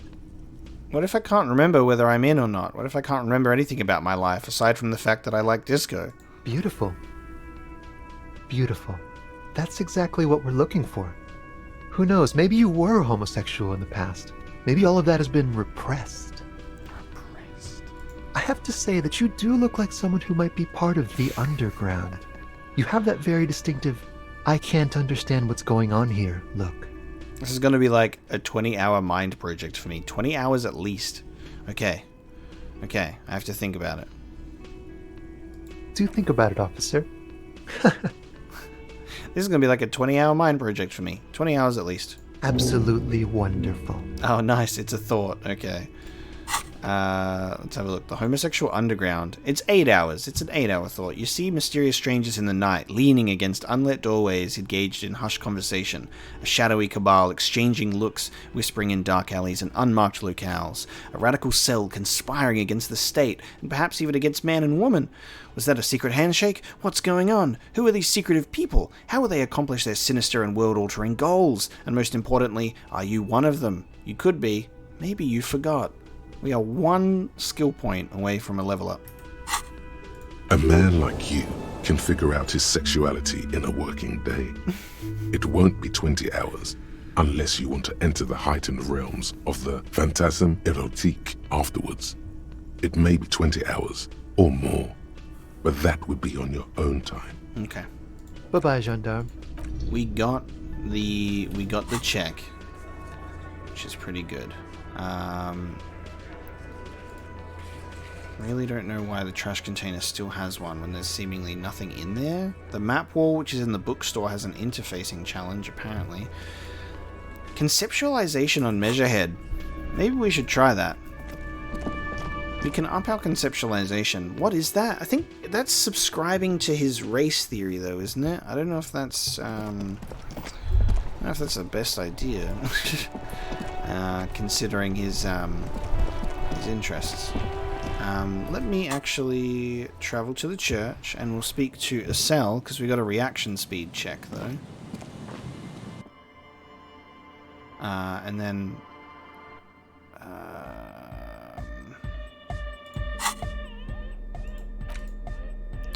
now we have... oh, there we go. We have the Door Gunner Mega Mix, right? But, it's the recording of the Mercenary Task Force radio. You reckon it'll be a hardcore beat instead of the sad one? It's the only other tape that we have so far. Could these wires work as contact microphones? I don't know if giving that to I don't know if giving that to Egghead is a good idea. It feels like a silly thing to do. There must be another tape that's actually a bit more fitting for the for what we're trying to do. Yeah, we don't have any reaction speed ones, so we'll just have to talk to her as is. Oh man, that's a 20. All right, that's a 28%. We're not going to do that. We're not going to try and catch the silver bird because.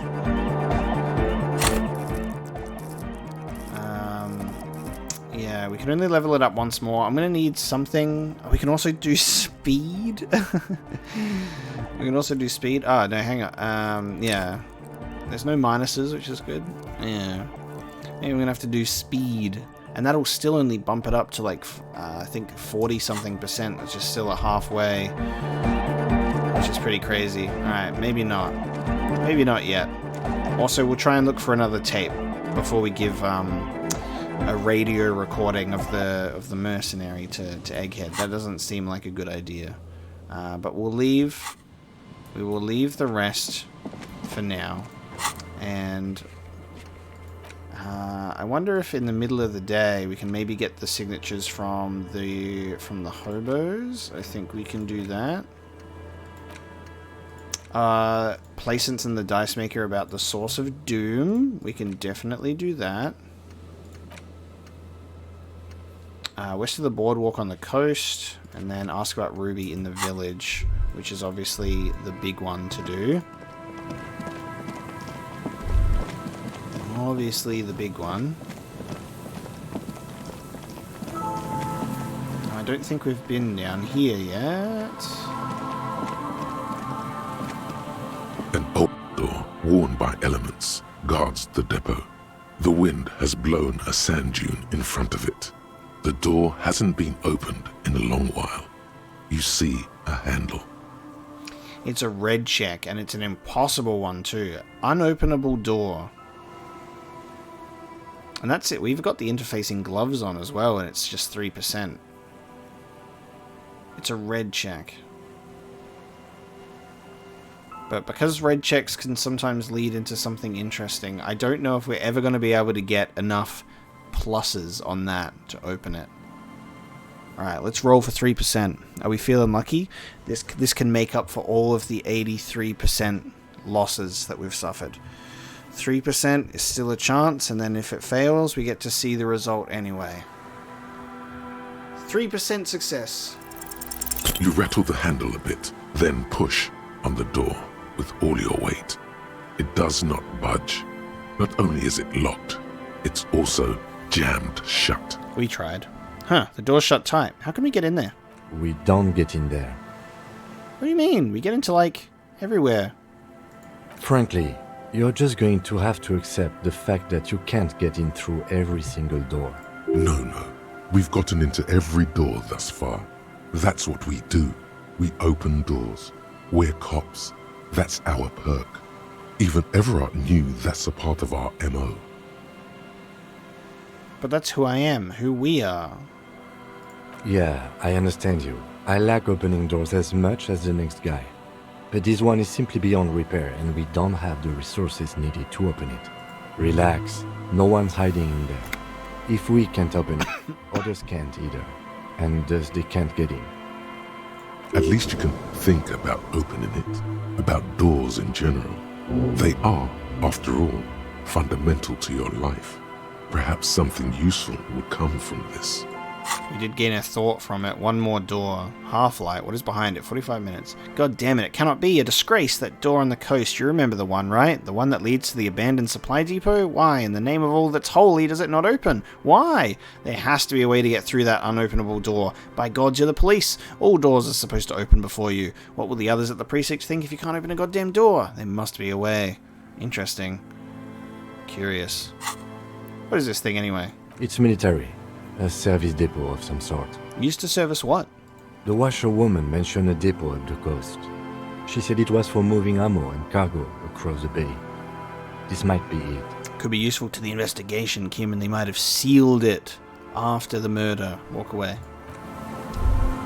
Interesting. I'll be back for that one. We have been up here before once, because there's a trap up here, that's right, yeah. I remember now. This relay tower coordinates boat traffic in the bay, barely.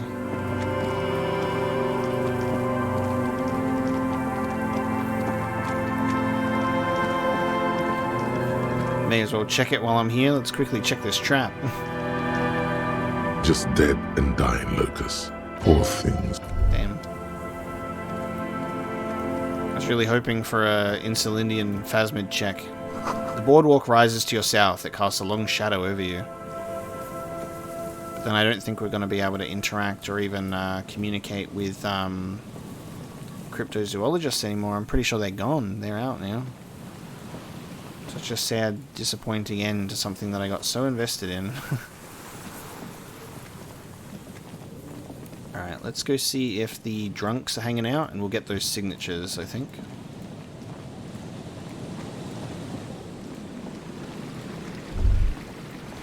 Relax, it's not yours. You didn't crash every MC in Revachol, hopefully. There you go. I found it weird that the camera was not focused on them in the center for a little while. Alright, there they are. Alright, and we've also got alcohol that we can give this fella as well. Alright, let's figure this out. Tequila Sunset. Oh, and then we've got to ask about Ruby, right. Let's get them to sign the letter for Everard. Could you and your pals sign this document? What's it about? I'll let my hand address the situation. Maybe you've heard. I used to be a very successful businessman. I've signed more than a few lease forms or whatever the fuck they were. Anyone's got a pen? The pro's gonna do it. Idiot Doom Spiral. And I do have the green ape one. Lend him your pen. All right. He grabs his pen and paper and carefully scribbles on the dotted line next to Lillian's signature. Signs Idiot Doom Spiral. I need at least 2 signatures on the document. Hey, Abs! Hey, Abs! Don't you? You call Abigail? I need you to sign this document right here. It's important. Don't call her. His trembling hand catches the paperwork, he lays it out on his knee and starts writing slowly. The handwriting is almost illegible due to his shaky hands. Don't call Abigail. Great job, Abs. Nailed it. Can I have the pen back too?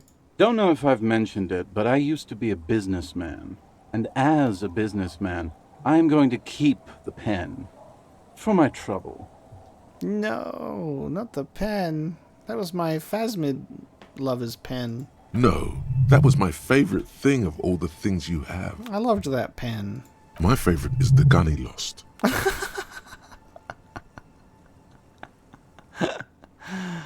Oh, man. Thanks. No problem. Now, where did I put that, I'll give you a bottle for the pen back. Fucking hard work done for the day, man. Don't call Abigail. Thank you for your services, gentlemen. Should we go and mail these? I think I saw a mailbox on the plaza. Ah, we mail it in the mailbox and not go back to Everard, but then I guess we let Everard know that we did it. A few more questions first. Okay, what's on your mind? Have you seen a redhead woman named Ruby around here lately? Can't really remember seeing any women after losing my keys. It's a touchy topic. He hasn't got laid in ages. He really has no idea who this Ruby is, sire. Okay. Sorry for being a buzzkill earlier. I'll supply the booze if you supply the stories. Wonderful. Nice. And I wonder if the fact that we've got multiple things give different stories.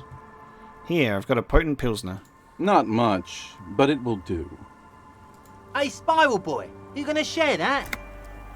Don't call Abigail. Shut up, guys. I'm telling a story here. Something happened to you. Something happened to me, too. My actual name is George, but around here, you already know. I was once a reasonably high net worth individual, a founder/junior partner at a high concept creative services agency. When my story begins, I had just landed a major contract with an insurance firm. Go on. I used the profits from my agency to finance what I called a cultural incubator. Abstract value generation, value per person, high concept stuff. I developed the paradigm, worked within the paradigm, but the burden of leadership weighed heavily on me. So I went jogging every so often to keep myself sane. Hence the tracksuit. Wait, how many people did you have working for you? 22 full-time employees, an all-star team, a potentially historical set of individuals. Worrying about them often kept me up well into the morning hours. Did the jogging help? It did. With my trusty Sansarique tracksuit, I felt like I could conquer the world. But now dreams are worn thin, much like my tracksuit. He says thoughtfully, brushing dust off his shit-stained pants. What happened? One day I left on my evening run. As you may know, it's impossible to clear your head when you're distracted by the sound of keys jangling in your pockets. His eyes are clouded, his dilated blood vessels encircling his irises like stinging brambles. His eyes are your eyes. So I removed the key ring and put the keys for the front gate and the apartment into different pockets to stop the jangling, you see? At least, that was the plan. I was halfway done with my usual lap when it started to rain. The reality situation became very wet, very quickly. How wet are we talking exactly? Wet, okay? It was raining really hard. I made my way back home and discovered that I didn't have the key to the front gate. I'd mixed it up with the key to the letterbox, which was useless. Naturally, the situation required me to climb over the gate, which I did. There was no climbing down because I slipped and landed on my ass. I would have landed on my feet. I've got feline reflexes. Whatever. The point is, reality was looking rather grim just then. Me lying on my ass in a mud pit in the middle of a heavy shower. But when life knocked me down, I always got up. So I made my way across the yard. Standing in front of my apartment door, fumbling with my pockets, I realized that I'd also forgotten my apartment key. You've got to be shitting me. I wish I were, Tequila. I wish I were. Instead of my apartment key, I'd taken the key to the office. Okay, so what happened next? I rang my neighbors' buzzers. It was late, and most of them didn't even answer. Those who did assumed I was trying to sell them something and hung up before I could even explain the situation. People are naturally wary of ad men, you see. One moment someone chats you up, 5 minutes later you've bought a box of edible lingerie and a strap-on. I don't begrudge them, especially since I was known to be one of the best. Heavy is the head that wears the crown. Just then, I experienced a moment of clarity. I still had the key to my office. I could wait out the storm there. But when I reached my office, I remembered that I'd asked one of my producers to change the locks that day. And since I hired only the best, he'd already done it, and I couldn't get in. Goddamn. Anyway, long story short, life spiraled out of control. I haven't gotten into my apartment for years, and my girlfriend left me because she didn't want to date a homeless man. The company, well, you see where I'm going with this. So, now you've heard my tragic tale. What do you think? Like nothing you've ever heard, huh? You do realize all of this is your own fault. There's a black point in the world, a hole. It's already claimed an entire commercial area. Maybe you're another one of its victims. Wait, is that it? I feel like there are some steps missing. Tequila, I've thought about this series of events for a long time. If there was anything else to it, I would have thought of it by now. Why didn't you go to the authorities? Well, at one point they came to me, but, you know, I didn't have any ID on me, so they tossed me in jail for 2 days. I can't say it increased my faith in the RCM. No offense, gentlemen. You've got one hell of a story, if you look on the bright side. Yeah. Maybe I've exaggerated certain parts over the years. When you tell a story too often, it begins to take on a life of its own. But what matters is that it's true to my subjective experience. Anyway, that was all the story one bottle gets you. Almost empty, this one. Truly, he has the soul of an artist. Why do you keep losing all your stuff? Good fucking question, Tequila.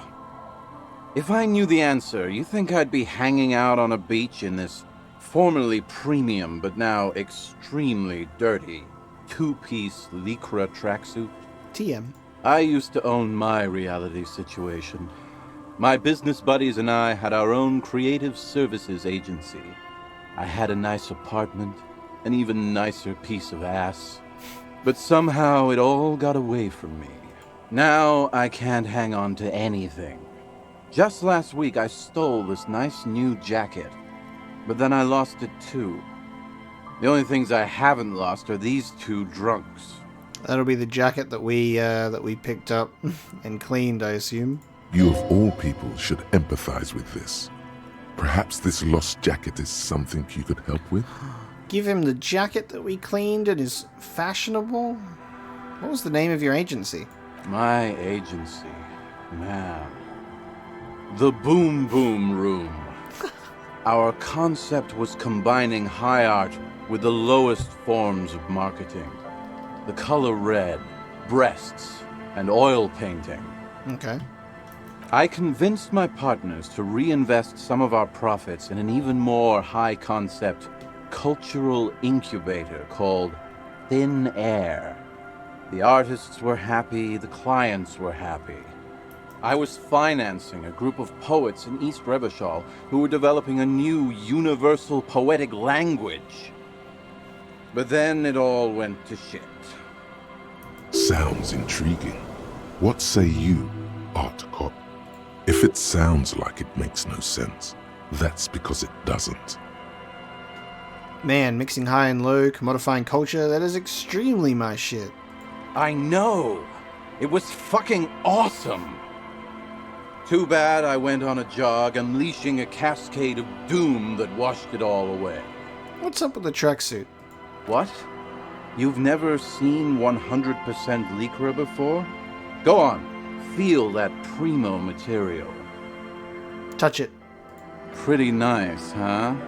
This might be one of the last of its kind. Should probably be in a museum, honestly. Good God. It's nearly impossible to describe how dirty this texture is. It's like rubbing two jellyfish skins together. You feel about 15% less human for having touched it. Randomized trials have also found Lycra, TM, to be associated with a number of exotic, highly malignant cancers. So you also have that to look forward to. Thanks, Encyclopedia. At least I'm wearing gloves. And then there's the smell. But you don't even want to think about that. Wow, you're lucky. He never lets me feel it. That's because your paws are fucking filthy, Rosie. We're right next to the bay. You could wash them any time. What about the other drunks? My fellow members of the Union of Moribund Alcoholics? They're exactly what they look like. Hey, tequila! You want to buy some speed? Shut the fuck up, Rosemary. He's a cop, remember? I thought he was a cool cop. Don't call Abigail. And this is Abs. So yeah, that's basically us. We drink together. What's this about a lost jacket? Tequila, it's a verifiable tragedy. It was practically brand new. Sure, it didn't really go with my Lycra threads, but it did itch a lot less. Say, you're a detective, right? Maybe you can help old Doom Spiral out. Solve the case of the missing jacket. What do you say, Tequila? I don't know. I kind of have to mention that I found the jacket, but you did take my pen. I will give you the jacket for my pen, returned safely to my jacket pocket. You mean this jacket that I discovered on the boardwalk and had cleaned on a whim? Nah, this isn't it. Oh. Found? That's medium concept stuff. Totally not my style. Come on, man, this is your jacket. So you're saying there's another lost jacket out there somewhere? It's a big world out there, Tequila. Lot of lost jackets in it. Don't know why you'd think this could possibly be mine. Hey, Doom Spiral. Ain't that the jacket you stole the other week? Not on your fucking life, Rosemary. What's wrong with you people? Like I'd be caught dead wearing fawn, like some low-concept bicycle courier. I wonder if we brought it to him before it gets cleaned, and if it would have a different conversation, because it was unidentifiable, being covered in shit. And maybe he's like, oh my god, that's exactly what I want. High concept. I wonder if bringing it to him before it was cleaned might have had a difference. Tell you what, Tequila. Why don't you just hang on to that one? I'll get another jacket someday. Secret task. At least you got a nice jacket for your troubles. We'll ask more about some stories. Okay. Later. Let's step. Oh, hang on. Something he wants to talk about. I didn't expect that. Hold on. I've been meaning to have a little chat with you about your sense of style. My style? What about it? I'm glad you finally started dressing a little more like an officer of the RCM. Keep it up. I've mostly been dressed like an officer of the RCM, Kim. And then occasionally I wear my disco clothing. You know how it is. Your half-brother is proud to stand beside you. Say, why aren't you wearing a pig suit? You like this? I feel like it's really cramping my style. Regular cop, regular clothes. I'm gonna say cramping my style. You're an officer of the RCM, not some bon vivant. Why can't we be? You know the expression, the clothes make the man? The right outfit in the right situation can make all the difference in the world. Okay, you're a sharp-dressed man. We could be style buddies. Kim is a sharp-dressed man. I love Kim's fashion. Let's not get ahead of ourselves, detective. God damn it. A warm smile. Anyway, we should probably get back to the case. Let's go. Okay, Kim. What about... Oh, right. White envelope, which has now been signed. Alright. Kim. I want you to wear the other jacket. Why can't I get you to wear the jacket? What about me? No. I can't get him to do anything. The lieutenant nods. That's correct. That makes him a Beano-clad, completely uncopped material, if you say so yourself. Glasses are cool. Are they? They're mostly just cumbersome. Glasses are cool. How do I get him to wear... Let's change the subject. I want the jacket. Get the jacket on. I'm wearing the jacket. Why can't you wear the jacket? What if I wear the other one, even though it's the one that he should have? Yes?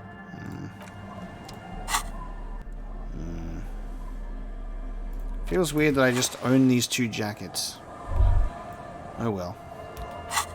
I'll keep trying. Sometimes things are just... That's the problem. Sometimes things are just buried in dialogue that you need to figure out how to get to. Let's go mail this letter off. So the mailbox is right here. Let's interact before we send it off, just to double check. You take the legal documents out of the envelope. Okay. A 12th. Just tells us who it's signed by. The dented yellow mailbox greets you with its graffito, bullet holes, and an RCM sticker. I knew we'd get to use this mailbox for something. Other than kicking? Hey, I never did that. Nobody saw that. That was when I wasn't taking things in the game so seriously, and I didn't realize that mailboxes have feelings too. Drop the white envelope into the mailbox. You drop the white envelope in the darkness. It lands with a soft thud on what sounds like a couple of letters. Nice. About a week's worth of mail as collected in there. They'll empty this very soon. Okay. Probably did the right thing. You can't trust that slug, Everard. You know he's going to play you somehow. All right, let's go back to Everard. If we don't mention anything to him, he won't know before it's too late. Yeah, nice. So he won't notice before it's too late. So we can let Everard know we mailed the signatures. And I think we're going to do that next time. So thank you so much for joining me for today's episode of Disco Elysium. Day 5, 3 p.m. Time is moving. We've been able to get through some nice things today. Some pretty significant things. Especially with the Hardys at the beginning. And then some sad things. It was a very unexpected gut punch that just came through. Next time, while we're here in the commercial district, we will inform the Dice Maker and Placents about the source of doom before letting Everard know we got the signatures sorted, and we'll see what else. But the task list is getting smaller and smaller as we go through. So thanks so much for watching this episode, and I'll see you next time.